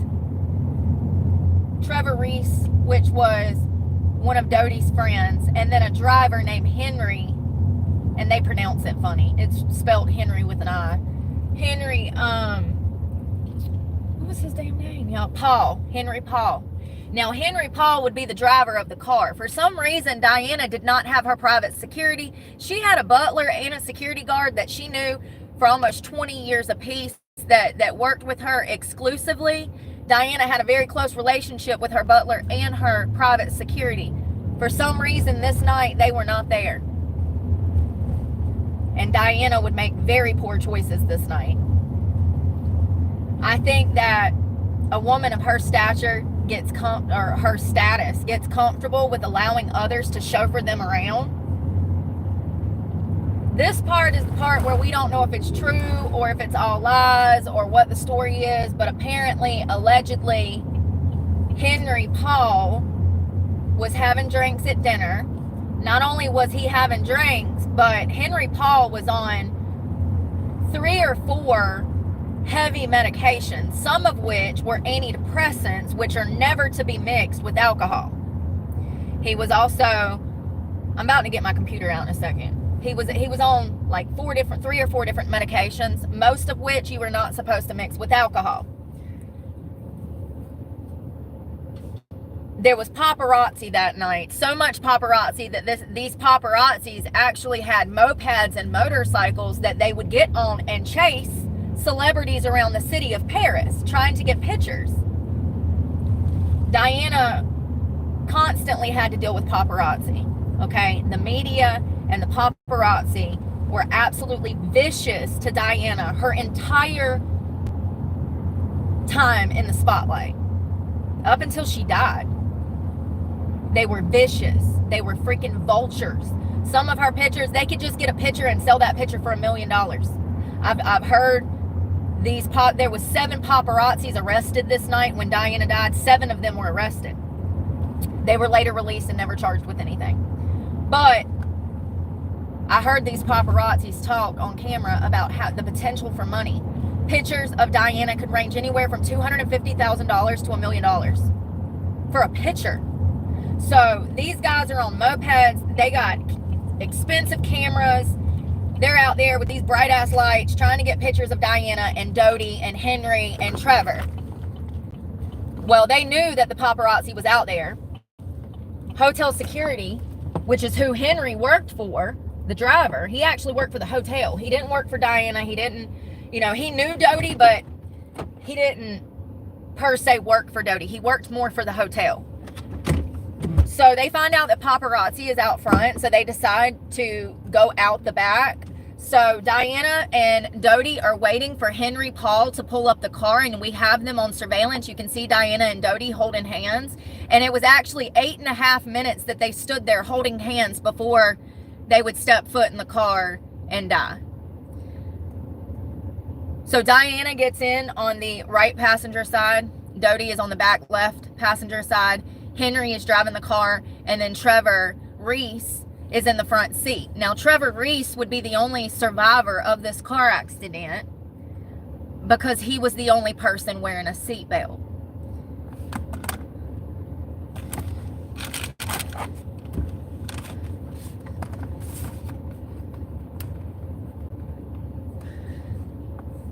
Diana and her crew take off in this black square body Mercedes, and they are headed towards the Pont de l'Alma bridge in Paris. Huge bridge. It goes it's like an underground tunnel with all of these concrete pillars in the middle of the highway. Somehow the paparazzi found out that Diana and Dodie had taken off out the back door, and the paparazzi hopped on their mopeds and they start heading towards the Pont de l'Alma bridge, okay? They start heading towards this tunnel trying to chase Dodie and Diana and this car of people.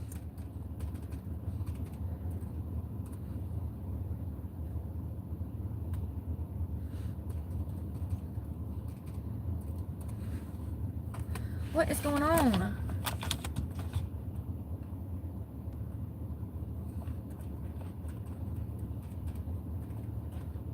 There we go. Sorry, I forgot my password, I guess.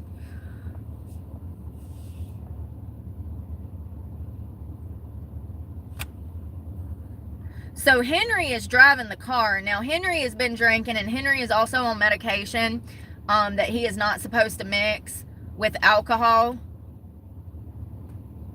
He starts speeding at the start of the tunnel, and on the 13th pillar, he makes contact with the front end of the car. And when I tell you guys, this car looks so bad.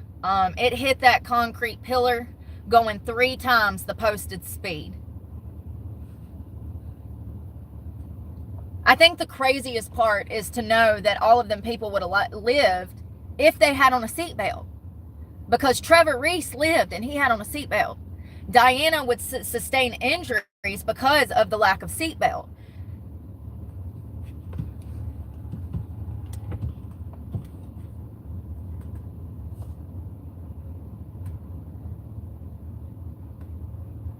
What is going on, y'all? I don't know how to work this computer yet, and it's giving me anxiety.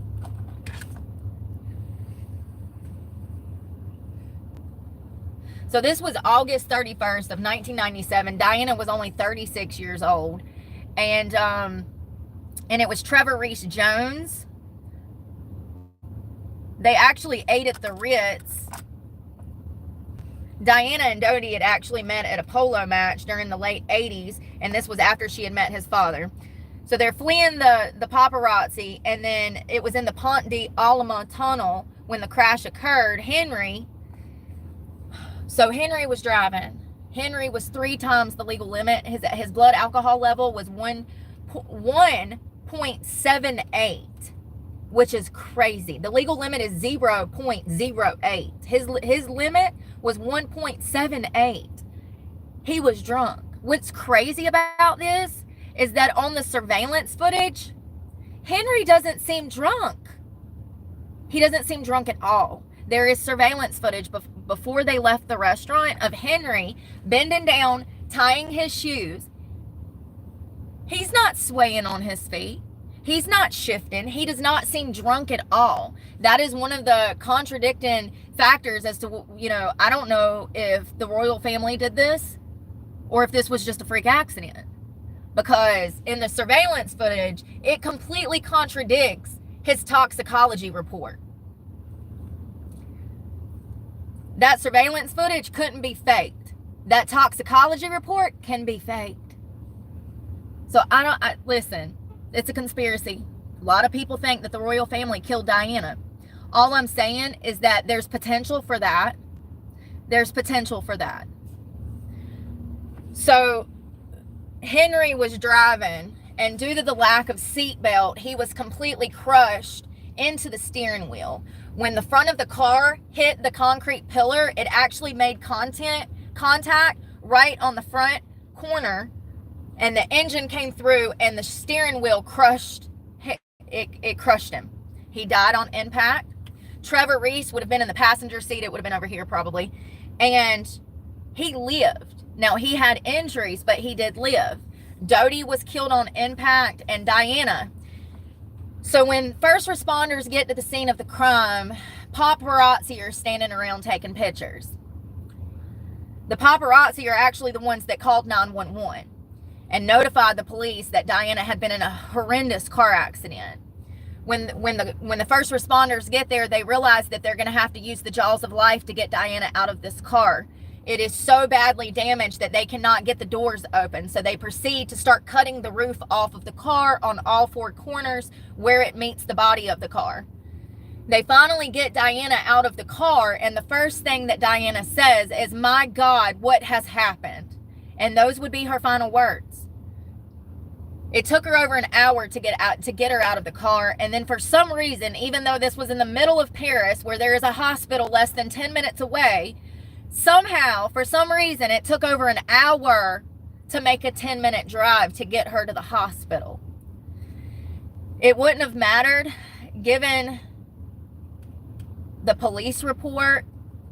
One of the paparazzi said that when he showed up to the scene of the crash, he could tell that Diana was bleeding out of her ears. Now, I'm no medical professional, but I did go and Google what that could mean. That is usually internal bleeding. It can be a brain injury, and it could be severe internal bleeding. And that's exactly what Diana had. Because of the lack of seatbelt, the seat that was positioned in front of her turned into a projectile. Her body actually turned into a projectile. When you are not wearing a seatbelt and you are in an extreme crash like that, your body will come out of your seat and be bouncing around the car.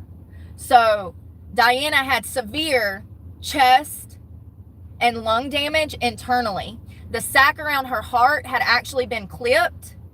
She had an abrasion in her heart sac that caused internal bleeding. She also had a concussion, a broken arm. She had cuts on her thighs. And at first glance, they thought that she was going to be okay when they initially got her out the car. It was only when they got her in the EMS, they start to see the bleeding. And she goes unconscious. Her heart actually stopped. She had internal chest trauma. She went into cardiac arrest and her heart stopped. I do believe that they tried for over 2 hours to get her heart to restart, which one could only assume that that is a rather large amount of time. If you know anything about chest compressions and stuff like that, I can only assume that that's got to be exhausting. That's a long time to try to bring somebody back, in my opinion. But yes, for 2 hours, but Diana died. For 2 hours, they tried to restart her heart, and they could not get her back. And it was probably because of the internal bleeding from the chest and lung injuries.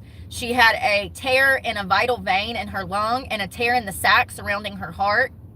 If she would have been wearing a seatbelt, she would still be alive.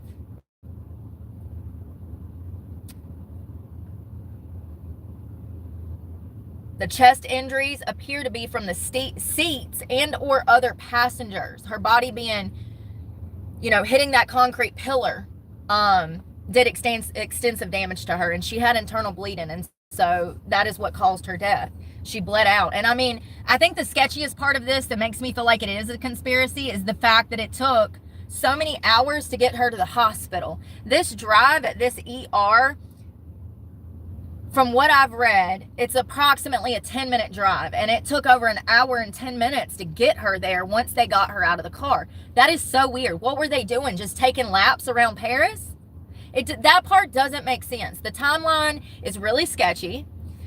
And then, like I said, Henry Paul, who they alleged was 3 times the legal limit, he doesn't appear drunk in surveillance footage. I mean, I have no doubt that that they were probably all enjoying themselves, having a good time, but a lot of this doesn't make sense. I'm just being honest. Now, it would make sense if we're talking about potentially people who are incompetent, like first responders that just don't know how to do their job adequately. It would make sense why it took so long to maybe get her to the hospital, or I don't know, y'all. It just doesn't make sense. So Diana wasn't, the key points of this was that Diana wasn't wearing a seatbelt, and if she would have been wearing a seatbelt, she would still be alive. Henry was drunk. His limit was 1.73, which was more than 3 times the legal limit. Henry was also speeding 3 times the posted speed limit. Henry was also on antidepressants, Prozac, Atitol, and Tramadol, shit that you were not supposed to be mixing with alcohol. Dodie was also a huge cokehead, and this is what I was talking about, that like people acted like she was so in love with him and he was so in love with her. No, they weren't. That is hogwash. They ain't even been dating for a month. He was not ready to propose to her. That is all propaganda and lies. He was a cokehead, and she was actually just finding out that he had a drug problem. Diana, the week prior to her death, had called her best friend and said, "We're on this yacht right now, and I can't get Dodie out of the bathroom." And her friend said, "Well, Diana, you know what he's in there doing?" And Diana said, "Yeah, I absolutely hate it. I wish that he would stop doing drugs." And I'm here to tell you that he would have never stopped doing drugs. Diana might have been into him, and maybe she loved him, but he only loved his drugs. And he was only with her to suffice his father. His father was ready for Dodie to grow up. He's 43 years old. It's time to grow up. And Dodie didn't want to do that. And he was stringing Diana along. I think the saddest part about Diana's story is how everybody used her. The royal family used her. Dodie used her. Pretty much every guy she was with was using her. It's really sad. And all Diana wanted was to be loved and appreciated and to give what she had to give, It's really heartbreaking. So Dodie was not only a drug addict and a known cokehead, but he was spoiled. He was a straight brat. He didn't want to grow up, and his family wanted him to marry Diana. Dodie's father was worth $2 billion at the time of his death. I mean, and really though, the whole royal family used Diana to pacify the public And Charles shat on her. He sure did. He sure did. I mean, he was cheating with Camilla from the start. So, you know, it's really screwed up.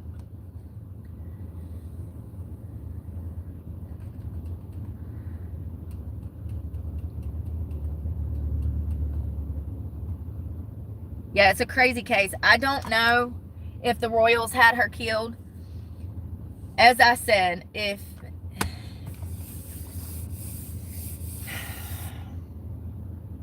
I would like to believe that it was a freak accident, that all of these small details contributed to her death. But those small details can be falsified to create a story that never existed, is all I'm saying.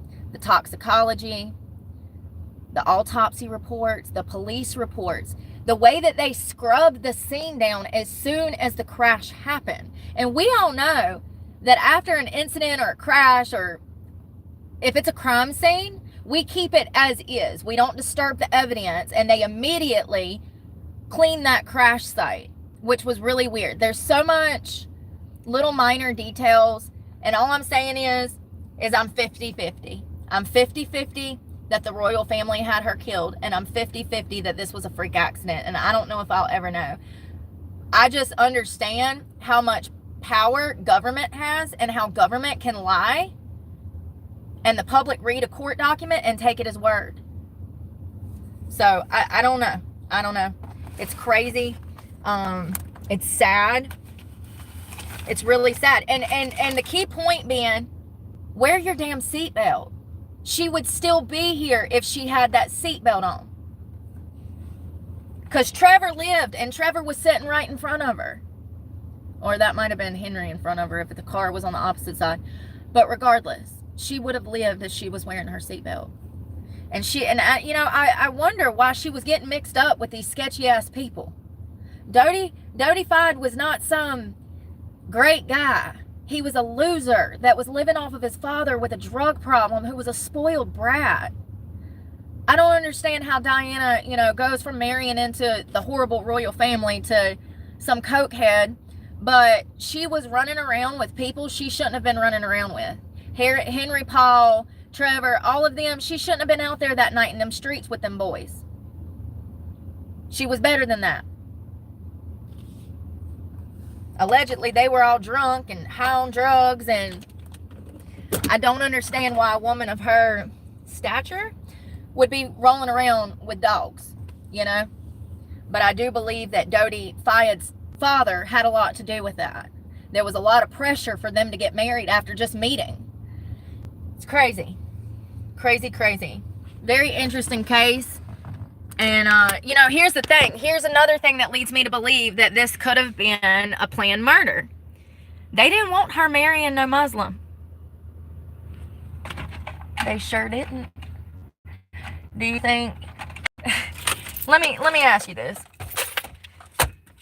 If they felt some type of way about Meghan Markle marrying Harry, and they were concerned about the color of Archie, don't you think that 30 years prior they might have been willing to kill a royal family member just so that royal family member wouldn't marry a Muslim? Because that's the culture back then. They strictly prohibited that. They did not want Diana marrying a Muslim. So if they did kill her, that's why. And not only just a Muslim, they didn't want her marrying a Muslim that had a coke problem. It makes the whole family look bad. It looks bad to the public. I don't care these Muslim, but the royal family does.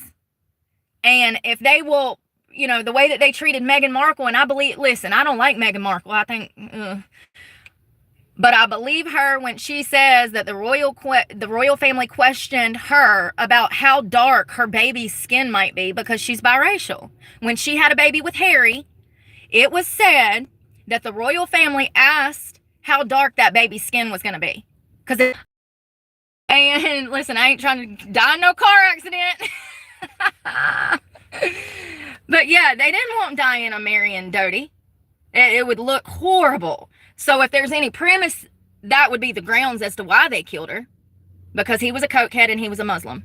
And it looks bad on the family to be raising the future king of England under a stepfather that doesn't have the same morals and values as the royal family. You know what I mean? It's crazy to think that they could do something like that, but I can promise you that they did it for centuries. They did it for centuries. We at the Dollar Tree, y'all.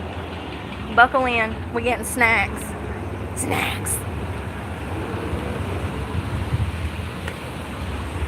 There you go. You too. Thank you. All right. Y'all, I can't wait to get back up north and smell some fresh air. This whole area smells like ass. It's just, I think it's the swamp or something. I don't know why it always smells like that around here. It's the bayou, I reckon. They got some cute hair pretties. What do I need? Snacks.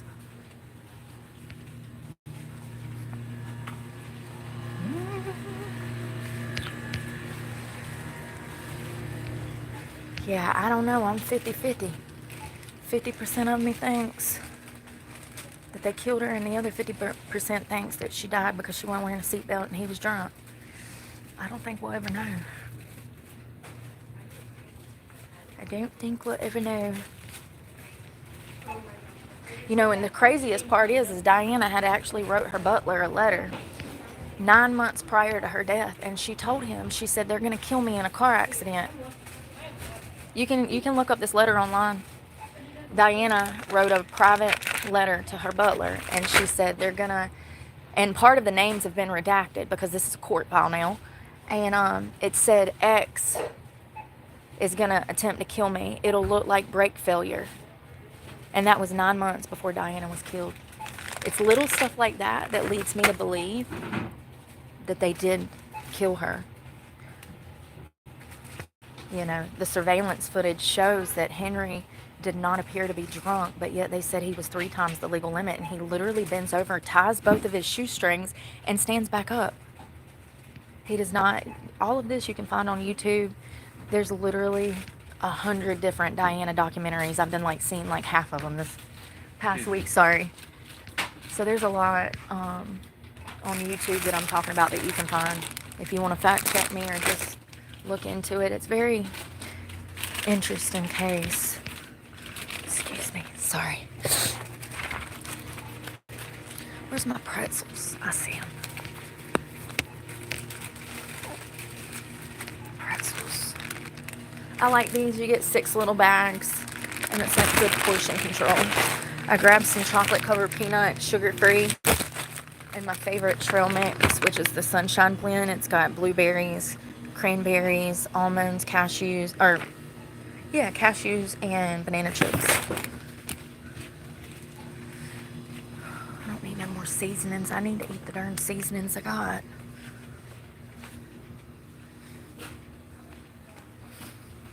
Princess Diana is alive.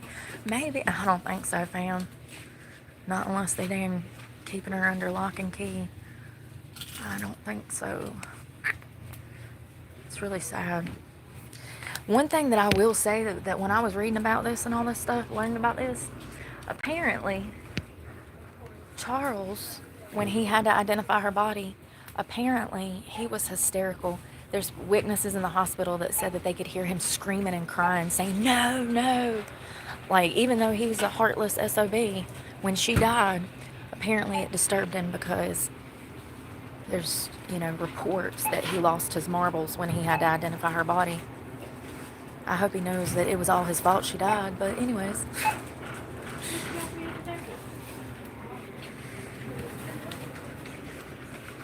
I'm gonna grab some beef jerky, y'all. I kind of liked Frank's Red Hot. Is that? You gotta check the dates. October 25. We'll do that one. And I want to try the Dr. Pepper one too. 25. Perfect.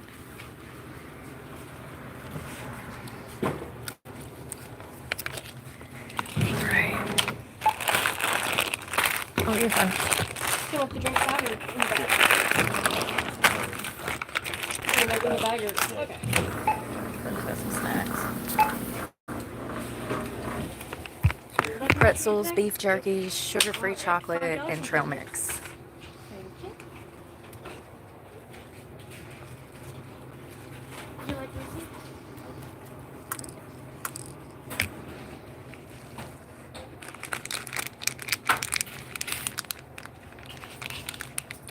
I found them buttons for your eyes.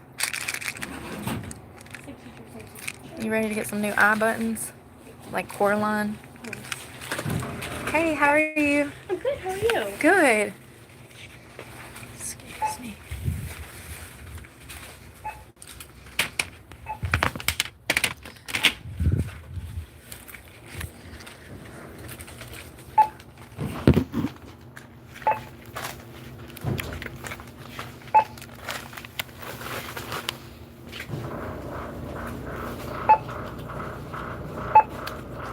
Will this be all for you today? Yes, please. Alright. Total is $12.78. Thank you.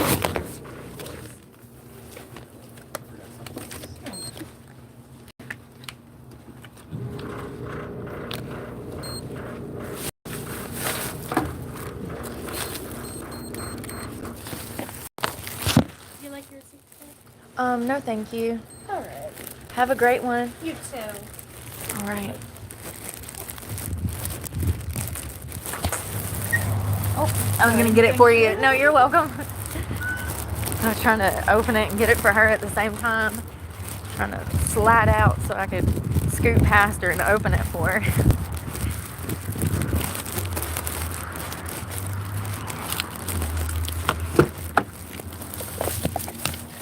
Baby, come back. You can blame it all on me. I didn't know where you went. Oh, that was funny. Baby, come back. Oh. Yo, I ain't had no caffeine all day long. That's probably why I'm being a bum right now. Well, I ain't going to eat no more fast food for like a week, okay? Like 2 weeks. We ain't eating out. We're gonna have to cook. I got some new stuff I want to try, but yeah. Get everything plugged up. It's a process. Baby, come back.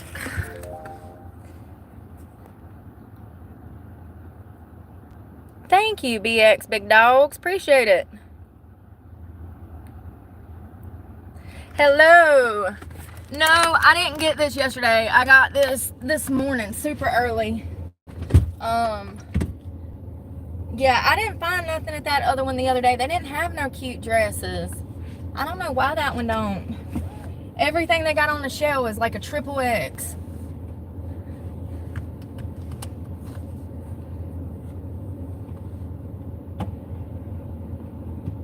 Oh. I've never heard of him, Shelby. I know who Elvis is.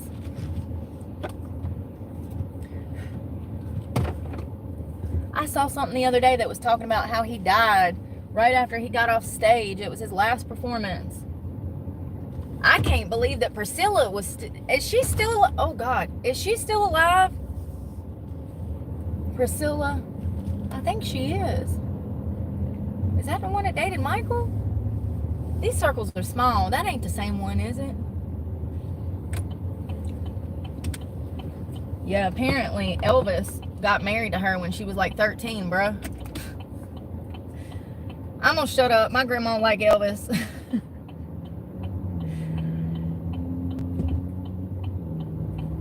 It doesn't negate the fact that that is wrong as hell. But whatever. I'm gonna shut up. I think that was kind of the culture at the time. I don't know. Maybe I would like to think not. I would like to think that them people had a little more... I don't know, man. She was young as hell. I mean, she was like a teenage bride, bro. It's like Aaliyah with damn R. Kelly. It's weird. Like, what? Huh? How old? And nobody said shit? No. Her damn daddy walked her down the aisle. What? I mean, it is Elvis, but no, that's what. I don't care if it was Jesus Christ himself. Absolutely not. Like, you know? I don't know how old she was. I think she was 13 when they met. And she was actually kind of brought to him like a lamb being brought to slaughter. I'm not exaggerating. She was introduced to him with the specific goal of getting married to him. Creepy. Love Elvis. But I think that it's important to remember that their entertainment side is completely different than their personal side. I kind of separate that. You got to. What, am I supposed to never listen to damn Michael Jackson again? I like Michael Jackson. I don't think he was an abuser, though. I think he was lied on. But I'm about to sneeze again. But Elvis, I don't know, man. He had a lot of problems. Drug problems. He wasn't the best guy, you know? I think that he better be happy that he left his music legacy behind, because if he was just known for who he was as a person, it would have been a whole different ball game. So thank God he left that music behind. And R. Kelly, he did himself so dirty, nobody wants to even listen to his music. You know what I mean? Like, R. Kelly comes on and I feel dirty. I mean, nope, not today, Satan. You know what I mean? P. Diddy's the same way. P. Diddy's the same way. They were so bad that the community don't even want the music. But Elvis is a little different. I think that, yeah, I think that, it's sad. It is sad.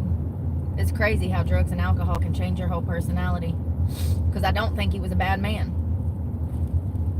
I just think that you get caught up in the lifestyle and your wants and needs start becoming front and center before your families. Those drugs become front and center. And you make poor choices because of your addiction to those drugs, because of your need and want for those drugs. You operate different. It's unfortunate. I gotta know, how old was she?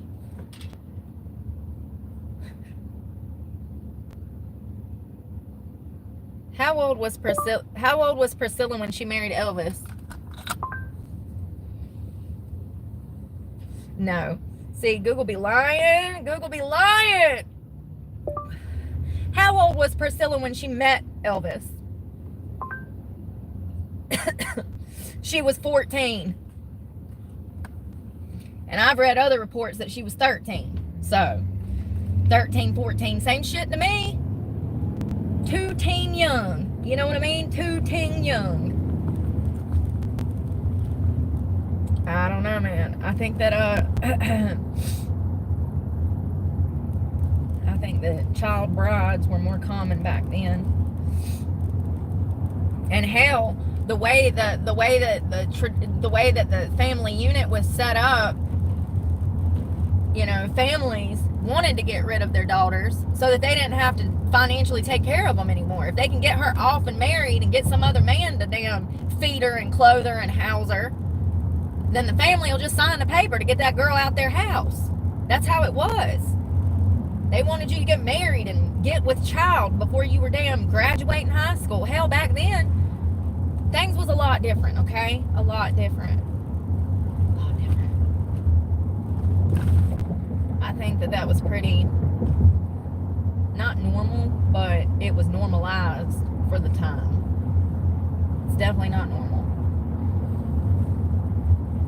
And he absolutely wreaked havoc on her life. I have no doubt that she loved him.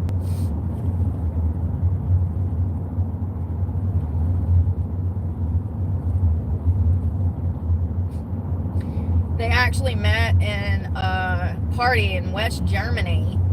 He was stationed in the army in 1959. She was 14 while he was 24.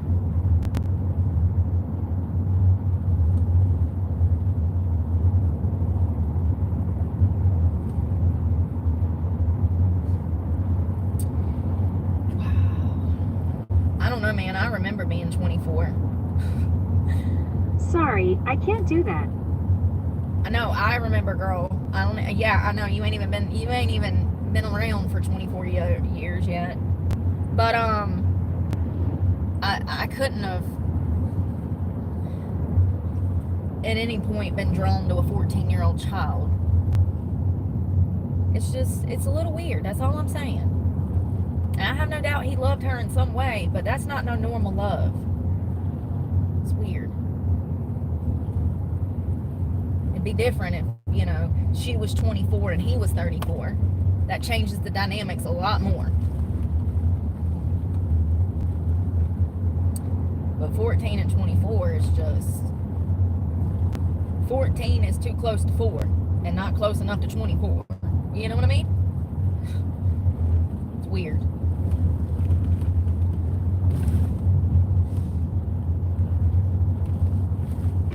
He seemed to be a very loving, kind, gentle soul.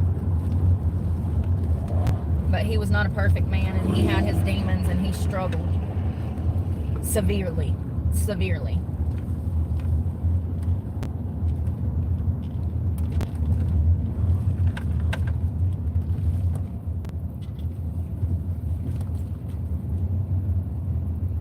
Beep, beep.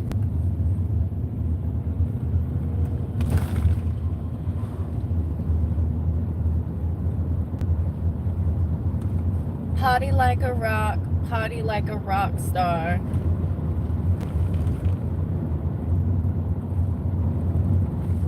It's a beautiful day, but I'm sweating like a hooker in church.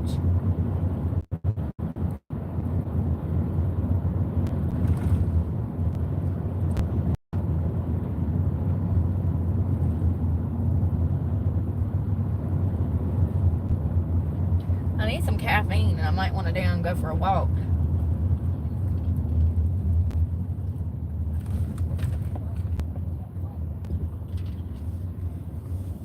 Papa on the golf cart. Papa on the golf cart. Can't tell him shit. Can't tell him nothing, because Papa's on the golf cart.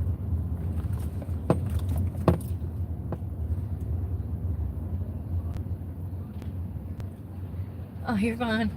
You're fine. They're stopping and talking to each other. No worries, no worries, no worries. Papa on the golf cart. Papa on the golf cart. Hibbity hoppity, Papa's on his way. I be loving them. I love to watch the kids. Like, you'll see parents with their children on the golf carts, boat scooting around. I just love to people watch. Oh my God. I just need to pay. Please. Please. Is there a place for me to pay? Shit. Oh. Oh, oh, oh, oh, oh, oh. Ah. Alright. Trailers only. Others will be towed. If you tow me in the 2 seconds that I twinkle, I'm gonna cry and make a big scene and tell you that you're mean. Hippity hoppity. Bang there on the way.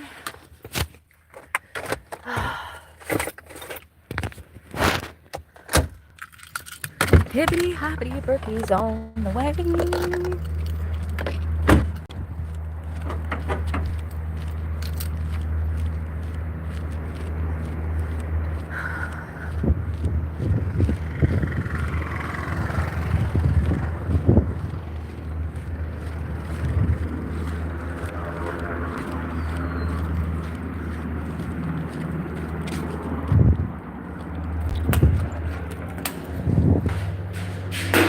No toilet paper.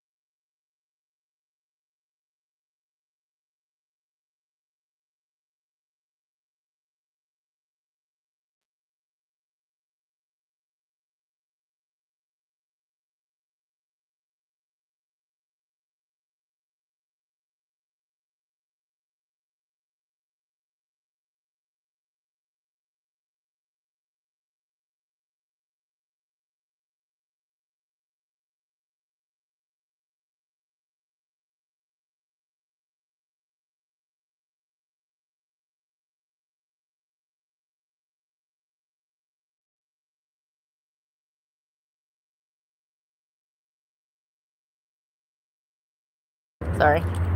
It's bright. I can't see. Still ain't had no caffeine. Do I even want any today? What time is it? 1:03.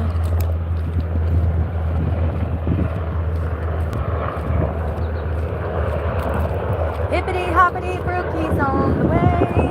God, here comes Peter Cottontail. I mean, at least I'm singing it the week of Easter.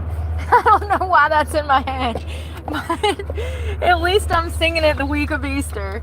Here comes Peter Cottontail, jumping down the bunny trail. Hippity hoppity, Easter's on the way. At least I'm singing it at the right time, right? At least I'm not singing it, in like December. Great song. I don't even know where that came from. I'm surprised I even remember that. You ever remember like jingles from your... The other day I was singing the Bible verse. The B-I-B-L-E, yes, that's the book for me. I stand on the word of God, the B-L-B-L-E. I can't even remember when my bills are due. But for some reason, God felt necessary to keep that in my headspace and use my brain cells for that.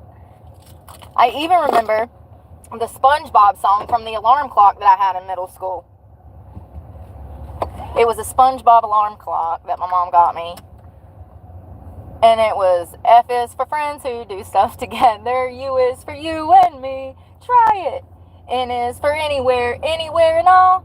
Down here in the deep blue sea. What? But I can't remember my best friend's birthday. Or mine. I'll be like, what's today's date? They're like, the 10th of December. I'm like, really? Oh my God, my birthday was 2 days ago. I kind of want to go for a walk. Let's go find parking, because I don't want to park where the boats are. It's so funny, but it's so true. Can't remember nothing. I struggle with CRS. Can't remember. You know. I am going to put on some good shoes because these Crocs might be a death sentence. I can't walk and talk and all of that at the same time without almost dying. Oh, sorry. Hold on. Sperry's.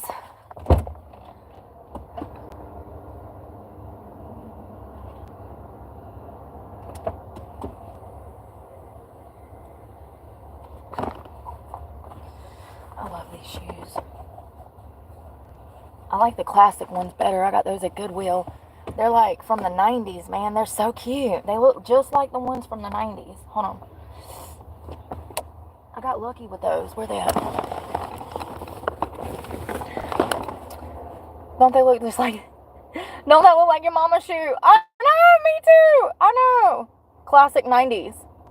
I love it. And then I got these are my favorite. They're like they're like beige, but like they got this fish scale on them.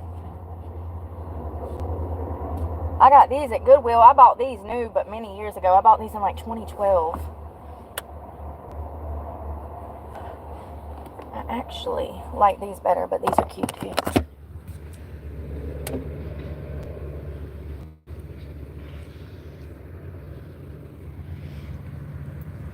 I like the flip-flop on them. But these are classic, so I like those too. Both of them are cute and comfortable and worth the money. Those came from Goodwill. These I bought new, and when I bought my pair, I bought my kid a matching pair. They were so cute on her. Oh, we had matching Sperry's. So I've had these for 10 years over, and they've been great shoes. They still look good, so I want some water. I can't see. Here, you want to go play on the pirate ship? You can go play while I get my drink together. Go on. Be careful on the slide. It probably will burn your legs. Oh, God. This candle's already failed. It's smelling good. All right, what do I need? Water, aminos. Damn, that paper's still in here. Aminos. Really need to get this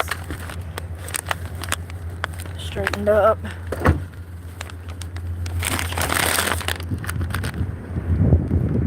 We had Whataburger.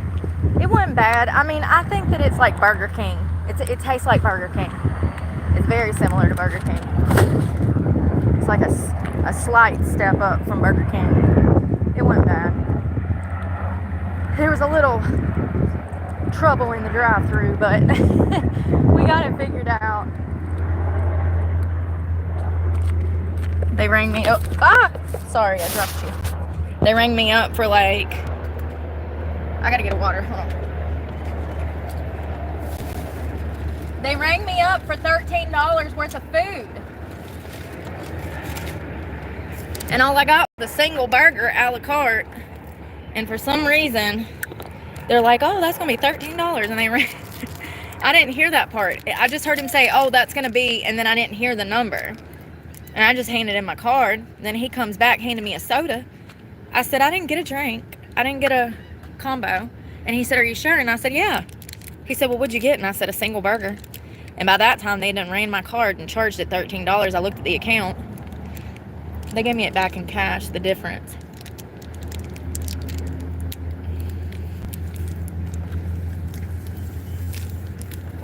Damn it, Bobby. Such a messy girl. Not really. I'm actually a neat freak. But I'm accident prone, so that's where my mess comes from.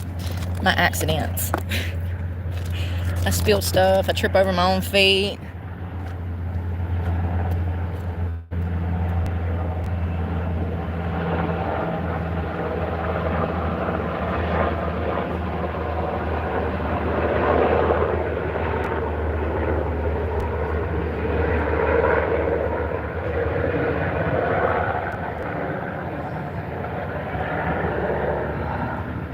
F is for friends who do stuff together. U is for you and me. Try it. N is for anywhere, anywhere and all. Down here in the deep blue sea. I have clearly mental health problems. I clearly have them, yes. Let's go. I'm out here embarrassing myself in this parking lot. Let go. Energy water. Can you believe I ain't had no caffeine today? See, when I don't drink it, then I'm amazing. But if I wake up and have to drink it, by 2 o'clock I'm ready to go to bed. You know, your body, it can only take so much. I get up to about 300-400 milligrams by 2 o'clock, and my body, it won't take no more caffeine. It says we are maxed out for the day. Adding more will only give you a migraine. You know what I mean? You ever had that problem? That's a nice boat. Yeah, if I don't drink any, then I do really well. God, that's a nice boat. I love that color. It almost matches my dress. If I don't drink any, then I have a great day. But if I wake up and drink caffeine, I don't know, I just don't feel the same. So I'm gonna try to do some stuff different. I'm gonna try to move my schedule around more, since it's getting, the sun's staying up later and it's coming up later. I'm gonna switch my schedule around a little bit. Maybe start going live a little bit later. Not, you know, not 9 o'clock at night, but like 9 o'clock in the morning as opposed to 6 a.m. like I sometimes do. Are these for sale? Boats for sale. Well, as it just so happens, I got a truck to tote it. Wouldn't that be nice? They got some nice ones up here. I wonder how much. Oh, it's got the price on them too. Let's be nosy. Hey, Beth. Hey, girl. Hey. We looking at boats today. We dreaming today. How much is that? 39. That's Nautic Star. Robalto. Is that what that? Robalo? 76. Well, what makes that one so much more expensive than that one? They about the same damn size, boss. 8,000. That's more up my alley. That's more up my alley right there. That'd be perfect. That's really all. I mean, you ain't gonna have no awning to protect you. Well, none of these do. I started to say, where's the awning to protect you from the wind? These are nice. 46. Dude, you ain't never gonna sell that thing. I think that's a 2016 too. Negative. 95. Looks like something would be on Baitwatch. One of their rescue boats. Pathfinder. Oh, that's nice. That's a nice one right there. I like that. See, like right here, this one, look at the size of that. 23 feet, 34, 2011. But this one's a 26, 22 foot for 46. You see what I'm saying? This dude's smoking dope. He ain't never gonna sell that boat. That's a 23 foot and it's 34. I don't know, man. I could be wrong. That one is a 12, so maybe that's why. 22. Is that how many gallons of gas it holds? The fuel cap, 24 gallons. 18 foot Yamaha. That's nice. That's perfect. These are nice, y'all. Ooh. I ain't even drank none of it yet, and I'm already throwing it in the bushes. Usually I consume it and then throw it in the bushes. No, I'm joking. Y'all know I'm joking, right? You know I'm joking because I would never do that. That's funny. Usually I drink it and then I discard it in the bushes. Yeah, that's a marina. So they got boats in those hangars over there. Tons of boats. Let me start my watch. Hold on one second. We watch. Oh, I already started it. Because I'm ahead of the curve.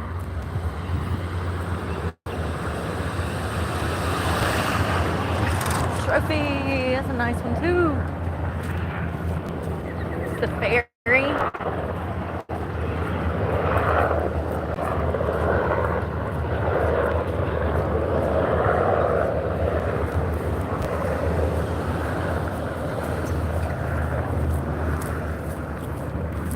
I didn't even take a sip of this yet. Can't see.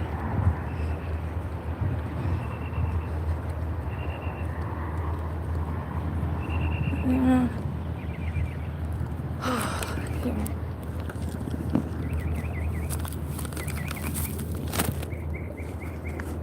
Hold my drink for me, please. I mean, hold on.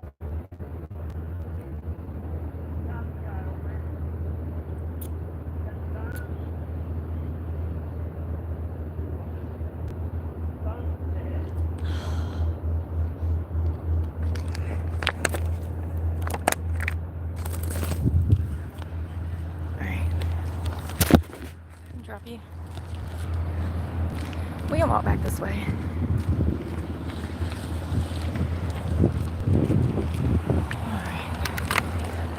Y'all, that Goodwill that I went in this morning and the laundromat. The Goodwill and the laundromat, everybody was super nice when I walked in there and was talking to everybody. I love when that happens and people can be friendly and optimistic and not rude. Like if I'm spending money somewhere, I don't need you to kiss my butt. I just need you not to be rude. Seems like you go into businesses nowadays and they got an attitude with you even showing up it's for a service or something, and it's like, wait a second, this is literally your job. Don't be mad at me because you got to work. You act like I asked you to change the oil in my car. I'm here to pay my phone bill. Do you want the darn money or not? You know what I mean? Why are they so rude? They don't want to work. I'll take your job gladly. Thank you, Yvonne. It is flirty. I think it was like, I have to look at this receipt. I think it was like $2.66 or something. I don't know. $2 and some change. $2.46. It's kind of crazy. I wish I knew how to buy it, but I don't.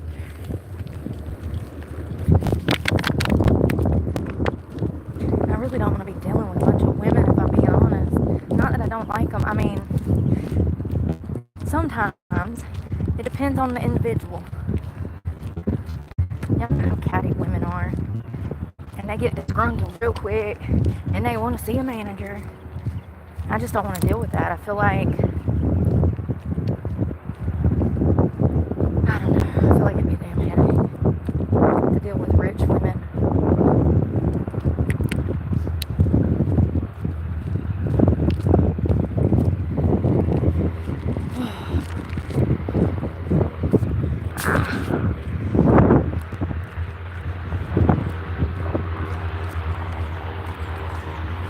see the heart? Oh my God. I was wondering where they land and take off right there. I don't know if I could show y'all because that's a military installation, but it's a whole base. Starting to feel good about this walk now. Put your head on my shoulder. I wish I knew more of the words. That's the only lyrics I know from that song. Dun, dun, dun, dun, dun, dun, dun, dun. I don't know it. I need to. It was just a few years before my time. So sue me for not knowing a song from 1920 something, okay? It was just a few years before my time. And I don't know if that was the 20s, but I would assume that was like the 20s. Let me see who sings it. Look at this lighthouse while I look it up.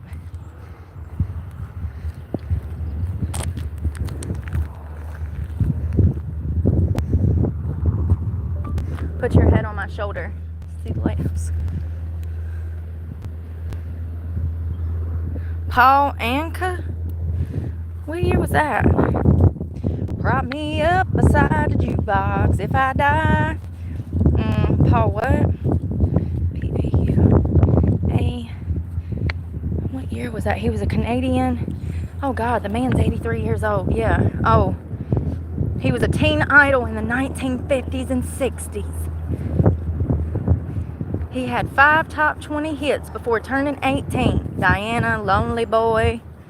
Wow. That's the head on the shoulder guy. Appears so. He's from Ottawa. Sorry, I'm out of breath. I've been smoking.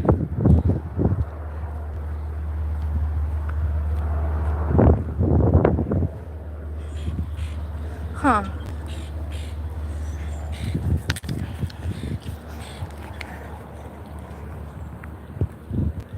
Thank you. Nice to meet you. Is it Cecile? Cecile? I haven't seen Cecilia in forever. I hope she's doing okay. I used to have a homegirl on here, Cecilia. That's what your name reminds me of. It made me think of her. It's more like the 60s. Yeah, Google said 50s to 60s, so you know how that goes. Google lies. They don't know their stuff. They don't know nothing.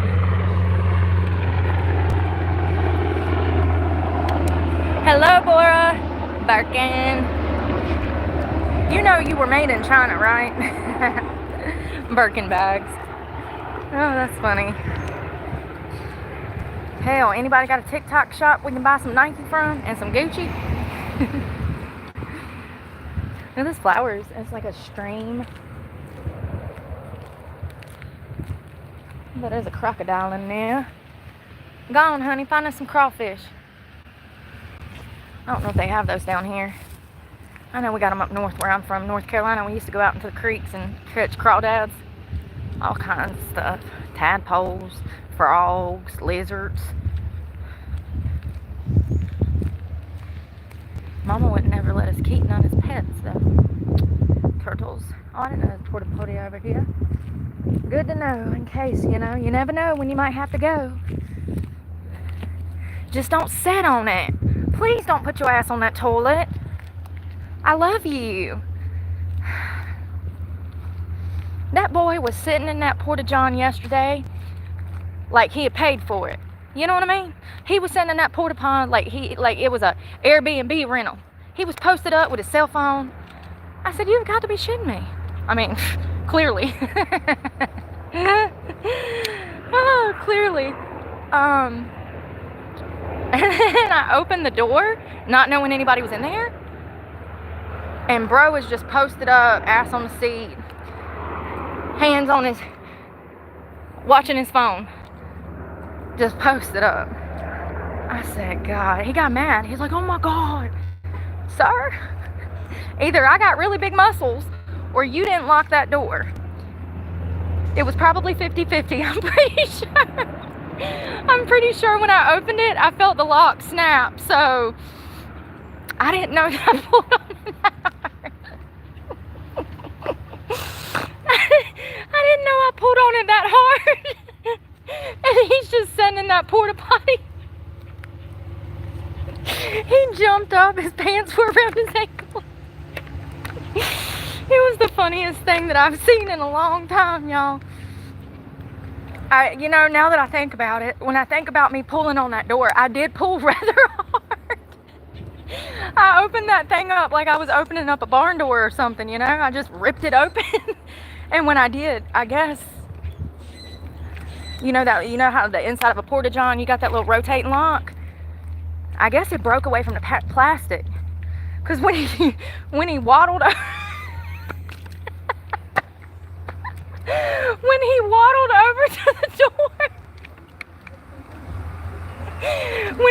over to the door, he like pulled it shut and locked that thing back.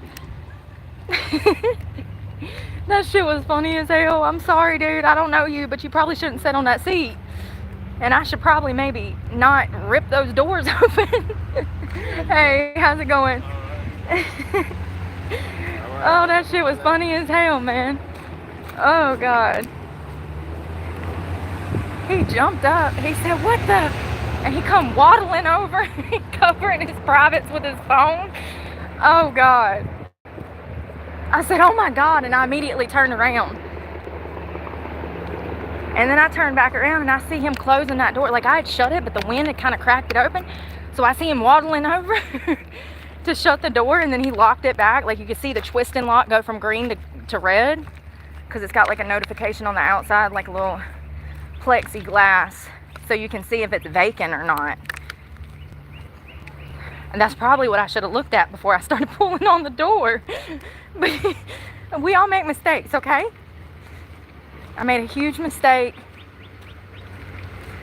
I was mad though, because I had to go to the bathroom and they was both taken up. I had to pee so bad.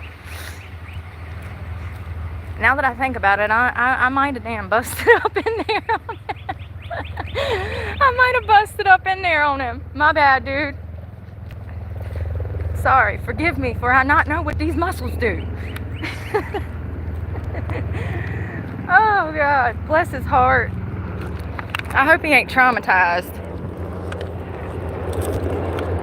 And if he is, he deserves to be, because he shouldn't have been sitting on that seat. Look at this. So pretty. And this is where you get bit by gators. Oh, something is definitely down there. You see it bubbling? Oh, no. Did y'all see that? It was bubbling. Big old bubbles, too. It's probably a gator. This is exactly where they are. Look at that thick stuff. It looks like Survivor out there. Freaking mosquitoes. Oh my God, they're in my eyelashes. I can feel them. Oh Lord. Yeah, that was funny. Oh yeah, it's so embarrassing when you bust in on somebody. Especially if they're in a vulnerable position like that. He was sitting on that toilet like he was king of the world. I was like, sir, do you not know where you are? This is a public porta potty. What are you doing? What are you doing? You can't be out here in these streets like that. You acted like that was your personal throne. He honestly probably just don't know he probably shouldn't be sitting on that. You know? I get it. And he wasn't no big boy either. He could have popped a squat. I saw them quads. He would have been fine. He would have been fine. He could have held it out for damn 2 minutes. Oh God. Yeah, that was great. Sorry, sir, whoever you are. Now that I think back, I was pulling on that door rather hard. So. Oh, he's cute.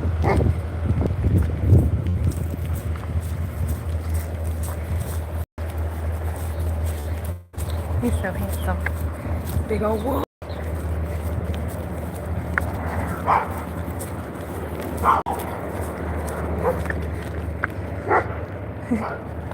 You hear how cute he is? It's like a German Shepherd, but thicker. Cute. I know he's hot as hell. He's hiding under a damn palm tree. All that fur. Who's that boy? That fur, that fur. I know he's hot. It's like the Sahara out here. Going on.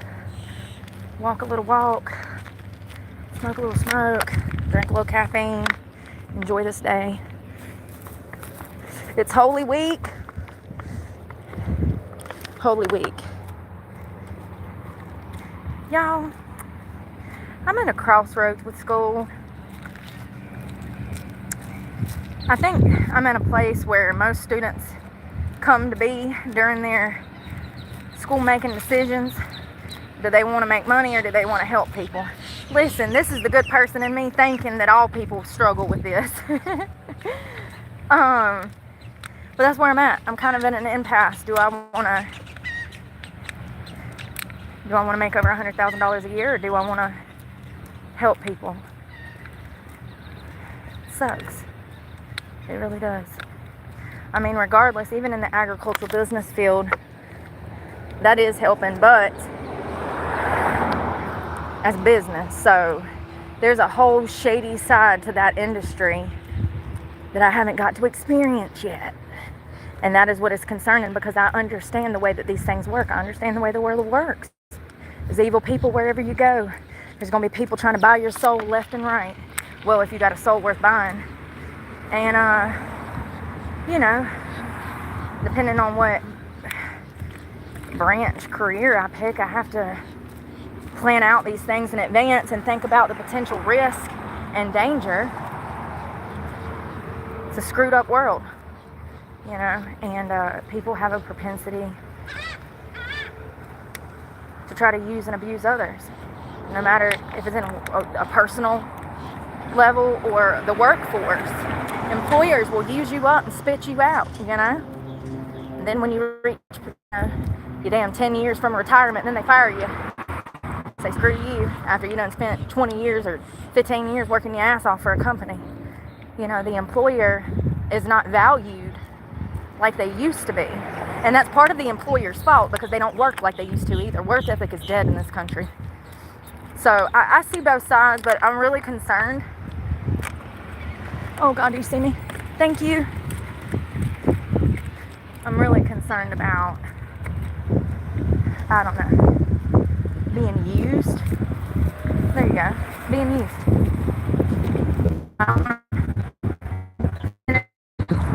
A degree and then step into an industry where I'm going to be put in a box and exploited and over-sexualized again. So I have to pay attention to the facts, and the fact is the industry that I'm going into, the blue-collar field, but it is a male-dominated industry. And so unfortunately, anywhere that you have a high concentration of male population, you're going to have a high concentration of lust and poor souls that have been brainwashed into over-sexualizing or attempting to assault a girl in their line of work. I have to think about that. It'd be like if I was an 18-year-old girl joining the military. It's not if you're going to be sexually harassed. It's how much and how you're going to deal with it. And that's all that I'm thinking about right now, is the potential risk, the probability of things. I'm just being conscientious.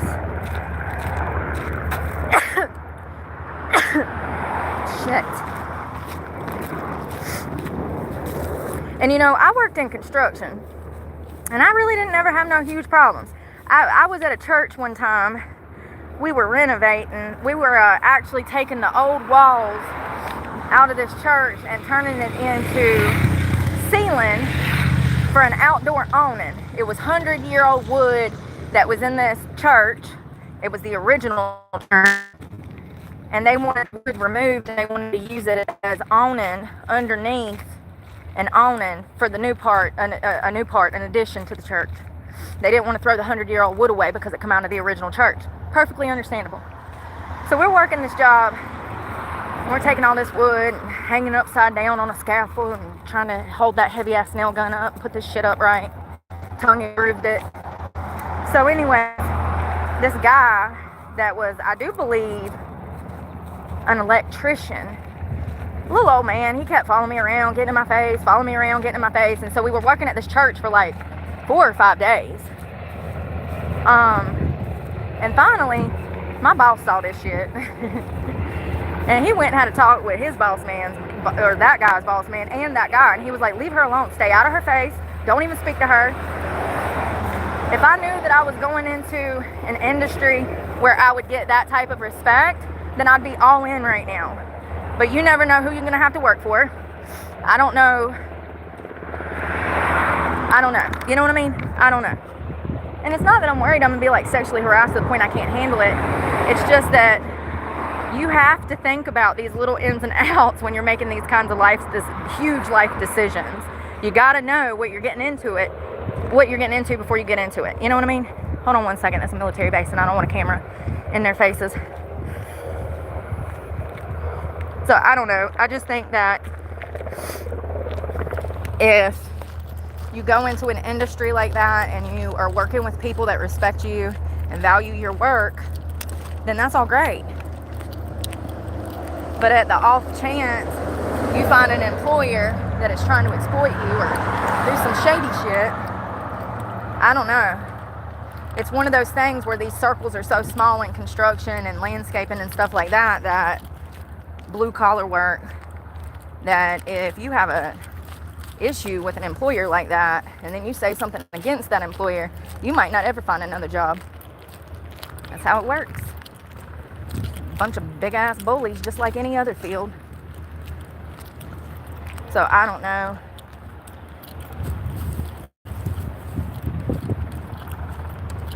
I don't know. I just know that I'm excited to get started, and I'm thinking about all of the ins and outs,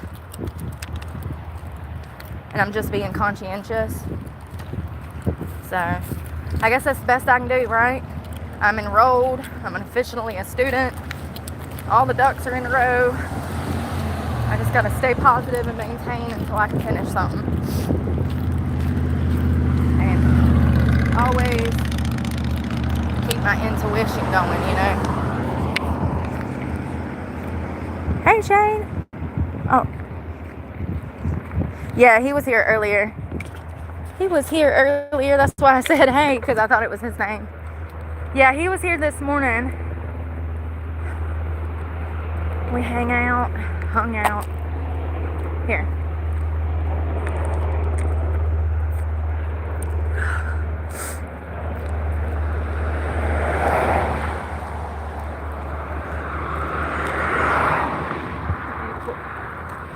Oh, shit.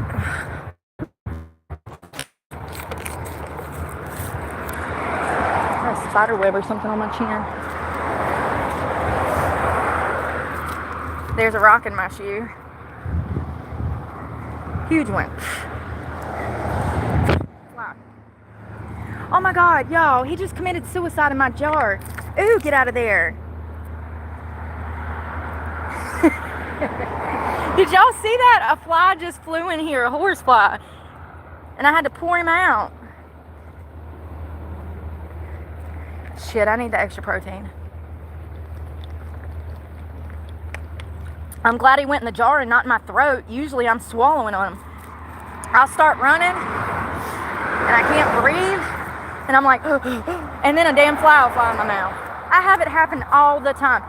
Sometimes even on roller skates. Imagine you getting it. And it's like, ooh, it's like, he's too far down. You just got to swallow him. I've had it happen a lot.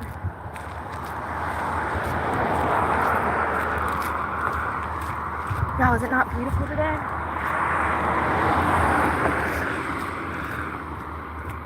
There's rocks in my shoe. Zipper in my ass right now. For real, the zipper of this dress is like sticking in my butt crack. I may look cute, but I got rocks in my shoes and zippers in my butt. Seriously, why is it doing that? I must be sticky. I'm getting sweaty.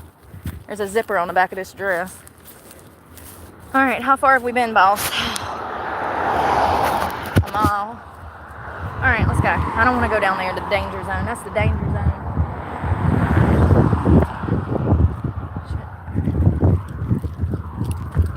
Shit. Sorry, I'm running across the street.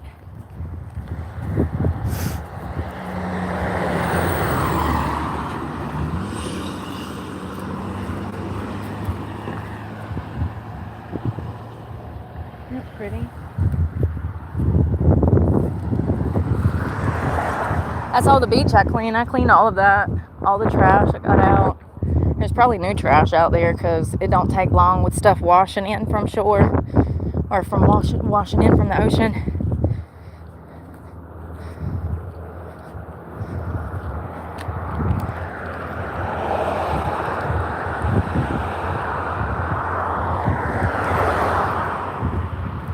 Hello. Hello, Cindy. We're out for a walk. It's a beautiful day. It's a beautiful day in the neighborhood. Beautiful day in the neighborhood.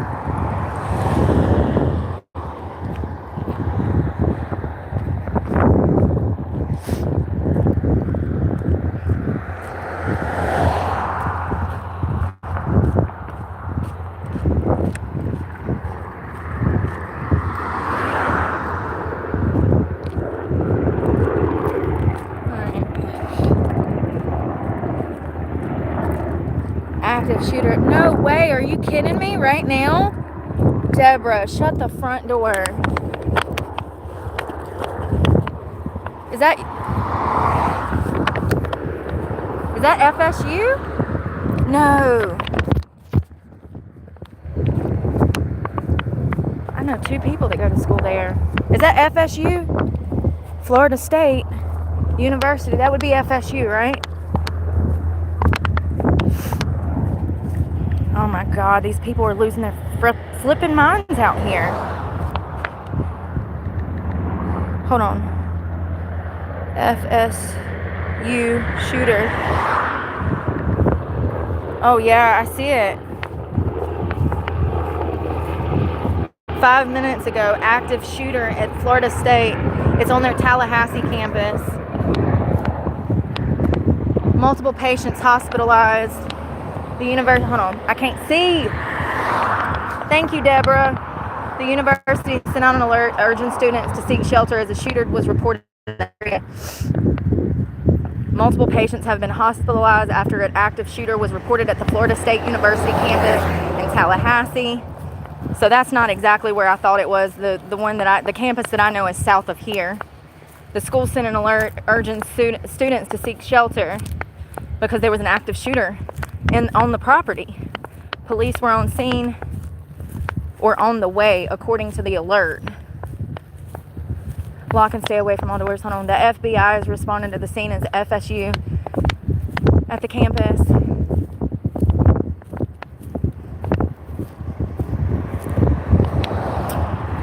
How freaking crazy. You know, they had another one in Texas the other day.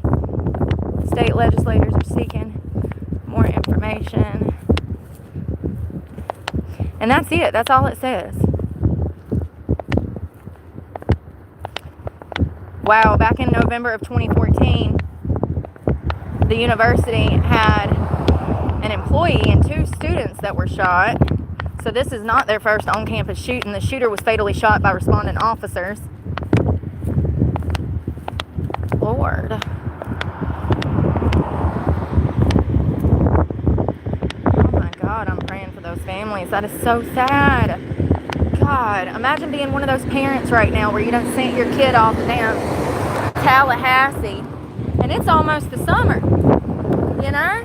They went, they're probably doing their damn end of semester testing right now. And then boom. I mean, don't they get out of school in April or is it the end of May? It's the end of May. So a month before school lets out, they got an active shooter situation up in there. Children have got shot. I mean, it's just crazy because you send them off to get educated, not to get shot and killed on campus. It's just terrifying. That's so horrible. So horrible. It's actually terrifying. It's one of my worst fears. And hell, if I'm ever in that situation, I mean, he gonna shoot and kill me anyways. Might as well go out trying to fight his ass. You know? They gonna kill me anyways. Might as well go out with a bang, fighting for my life. So sad. Yeah, the people that I know, they don't go to the Tallahassee campus. It's like south of here. I think it's Ocala, but I could be wrong. Somewhere in that general area. So that's crazy. Yeah, that guy in Tennessee, that Tracy's dude, you commit a shooting and then you come back 2 hours later, like, around that mass killing, sorry. I don't understand, but whatever. He shot up a school, he ran away on foot, they didn't find him, they didn't even know who he was. They finally figured out who he was, put it on an APB on him, you know, a bench warrant or a warrant for his arrest, and he turned himself in. And it is a man. The Tracy threw me off. I was like, oh God, is this some man that identifies as she? Why does his name say Tracy? I guess that's just his name, but there was also 2 different names in the report. So, that damn media.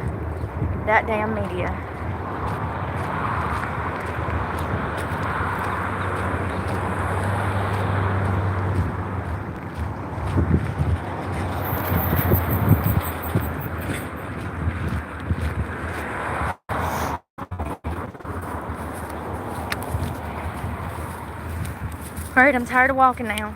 Seriously. I've just been so lethargic. It's my period. I'll snap back in a week. I just be really going through the motions. Damn, I was supposed to look at them nicotine patches in Walmart and I forgot.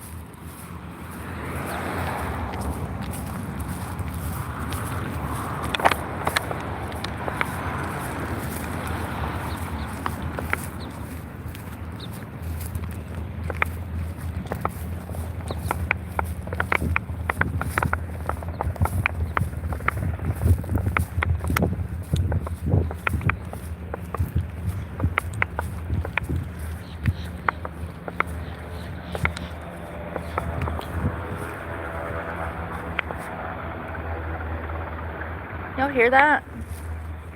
Hey boy, show me what that copter do. What that copter do, boy? Ah! Turn it upside down. I'm joking, don't do that. But for real, give me a barrel roll, just one. I'm joking. I don't think they can do that in helicopters. I don't know. I'm not a aviation expert, okay? I actually don't really care for flying like that, at least not on commercial. But I don't think anybody does, do we? Does anybody like taking commercial flight? I mean, that's all I've ever took, but it's not too exciting to fly.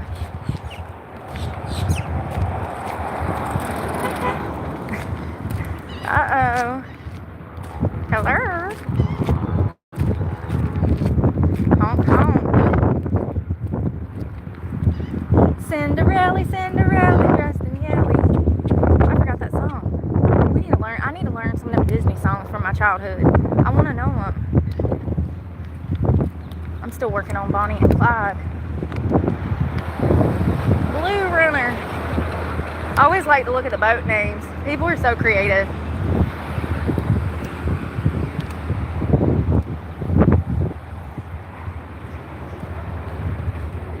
Shrimp sale. They got jumbo shrimp, medium-sized shrimp, tiny shrimp, tinier shrimp. They do. Gray shrimp, pink shrimp, white shrimp. If you've never seen Forrest Gump, you ain't gonna get my shrimp jokes. I love that movie. Bubba was awesome.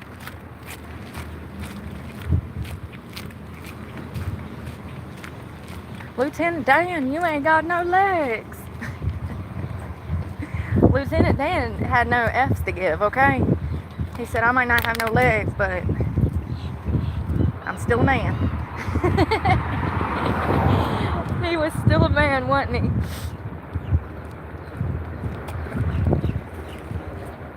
He said, even with no legs, I don't discriminate. Come here, ladies. Lieutenant Dan was wild. He was really just a sad man, you know? He's a damaged, hurt man. So sad. Oh God. Am I about to get kidnapped and killed? Maybe. I don't know who's beeping. Is this white car beeping at me? Can you watch and see what they doing? Let me know if they hopping out. I'm joking.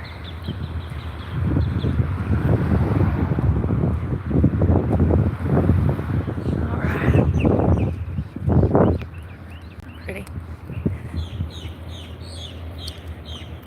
I don't think we can go in here, but I'll show you anyways.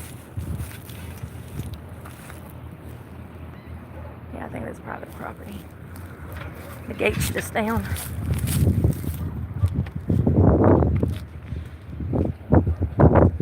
It's a beautiful day. I'm sorry, I can't Forrest Gump. Me too. That and the Green Mile and Shawshank Redemption. Titanic's a damn good one.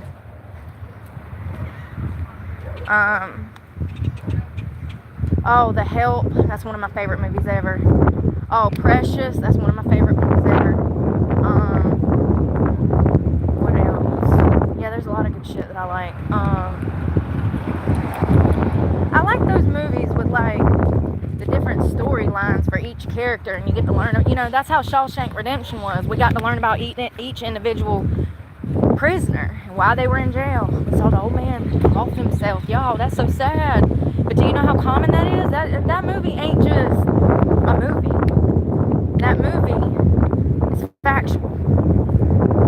That movie really gives a close, in-depth look into the criminal justice system.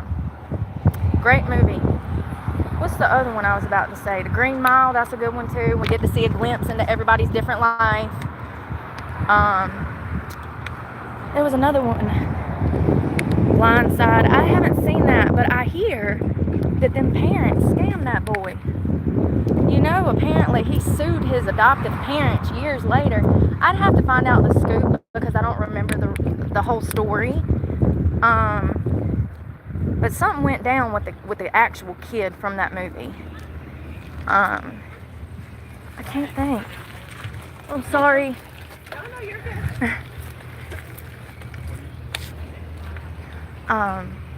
What's another good one? I never saw The Blind Side.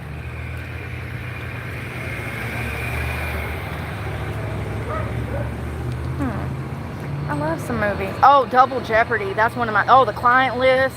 Oh, I'm getting too old for y'all. Them are from the 80s. And I think The Client List was like 95. That's the one that my cousin played in, Brad Renfro. He was the kid that witnessed the mobster being killed in his car. He was the oldest boy. He played with Tommy Lee Jones. And I think her name was like Renee. I can't remember. But anyways, that was a great one. The Client List. Double Jeopardy with Ashley Judd. Great movie.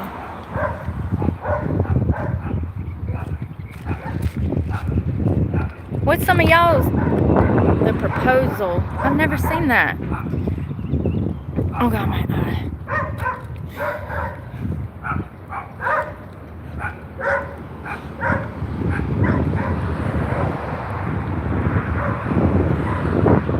Skeleton Key, that was a great one. Ain't that the one with Angelina Jolie?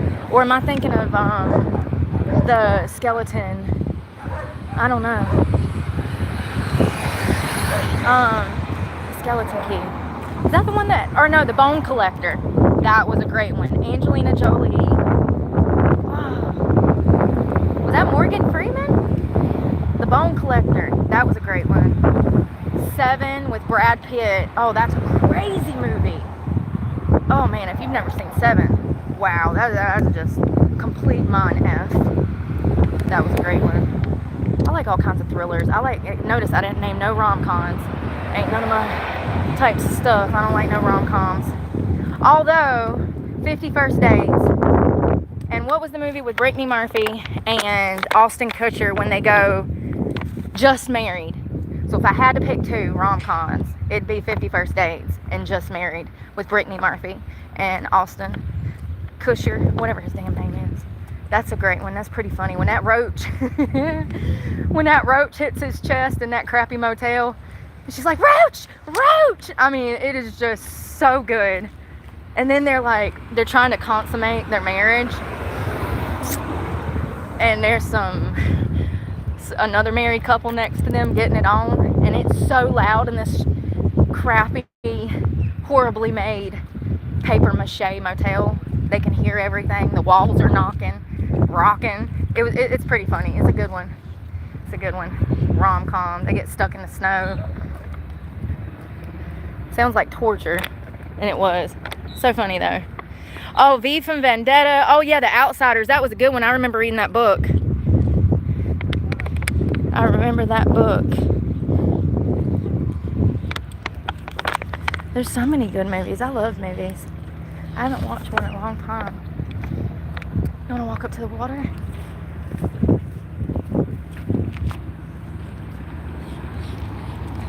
I don't know what I just witnessed, but over there where I park a lot, there was an officer on camera.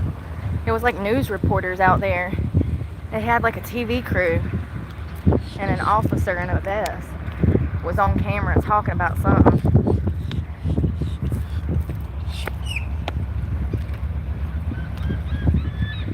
The ferry. Somebody lost their hoodie. Oh, this was the old kitchen. This was a restaurant. Here's the old kitchen. You see that floor? That's kitchen floor. There's probably the cooler right there. Looks about right. See? That's where they would have sat out here on the patio. It was an oceanfront restaurant. This piece of property right now is posted for $2.5 million. As is. Beautiful property. I wish I could buy it. I'd open up a taco stand here. Fresh fruits and vegetables with a clean menu. Because the only two restaurants on the island, they sell shit. Fried foods, fried shit. It's kind of crazy. It's like, damn, man. Y'all missing an opportunity. What do I know? What do I know? Oh, this might have been the kitchen. Or no, that was the bathroom. Yeah, that was the bathroom. Toilet. Sink. Or this might have been the kitchen. That might have been the kitchen. You see that floor? I don't know. It's one side or the other. I think I just hit 2 miles. I did! I'm getting these steps in, babe. One way or another, whether I want to or not. Buy it, Brooke. I wish I could. Roadhouse.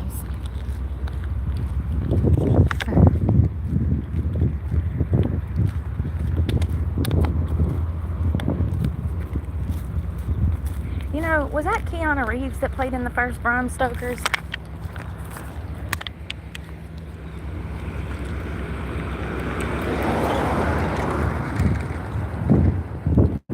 Did Keanu Reeves ever play in Dracula? Oh, that was Jonathan Harker? Yes.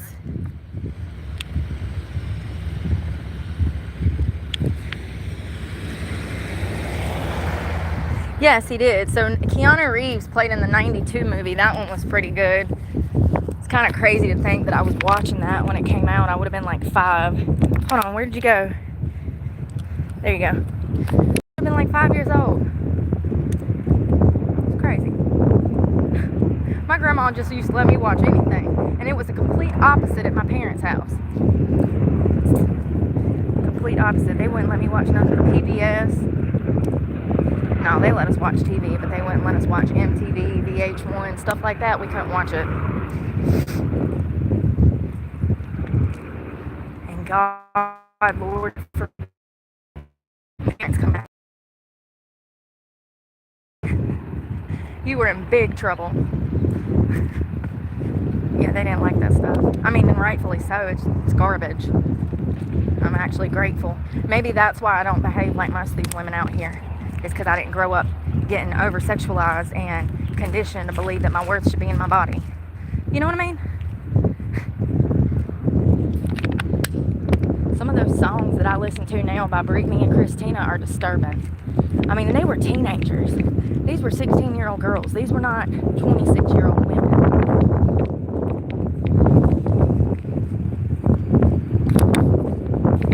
Yeah, it's sad.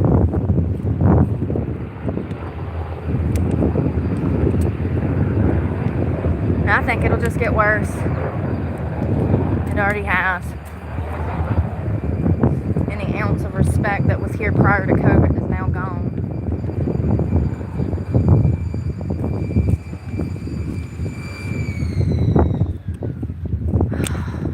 Tired of walking. How far did we go? As far as we could. Without getting kidnapped and killed. Alright.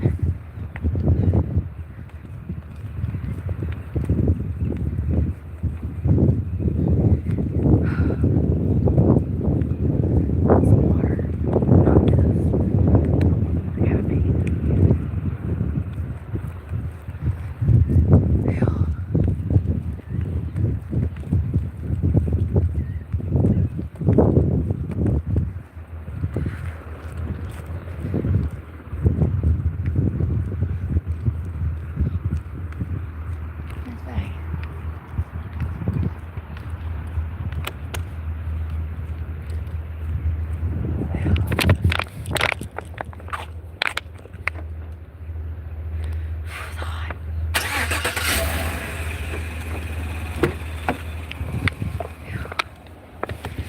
Okay. Let Princess P put her shoes back on. Ow. Sparrows. Okay. God, my head hurts. I wonder why. Oh, God. It's 100 degrees.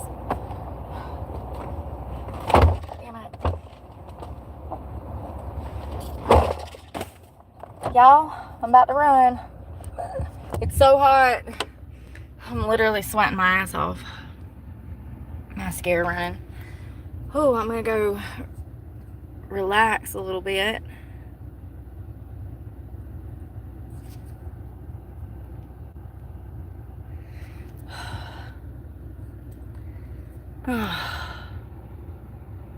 And I hope y'all have a good afternoon. I'm gonna go relax for a little while. That walk took it out of me. I need to drink some water and relax for a minute. So we might talk this afternoon or cook something. I don't know yet. I gotta figure out what I got going on today. And I hope y'all have a good day. Be safe out there. I'm praying for you guys, and please pray for me. Love you guys. Bye, y'all.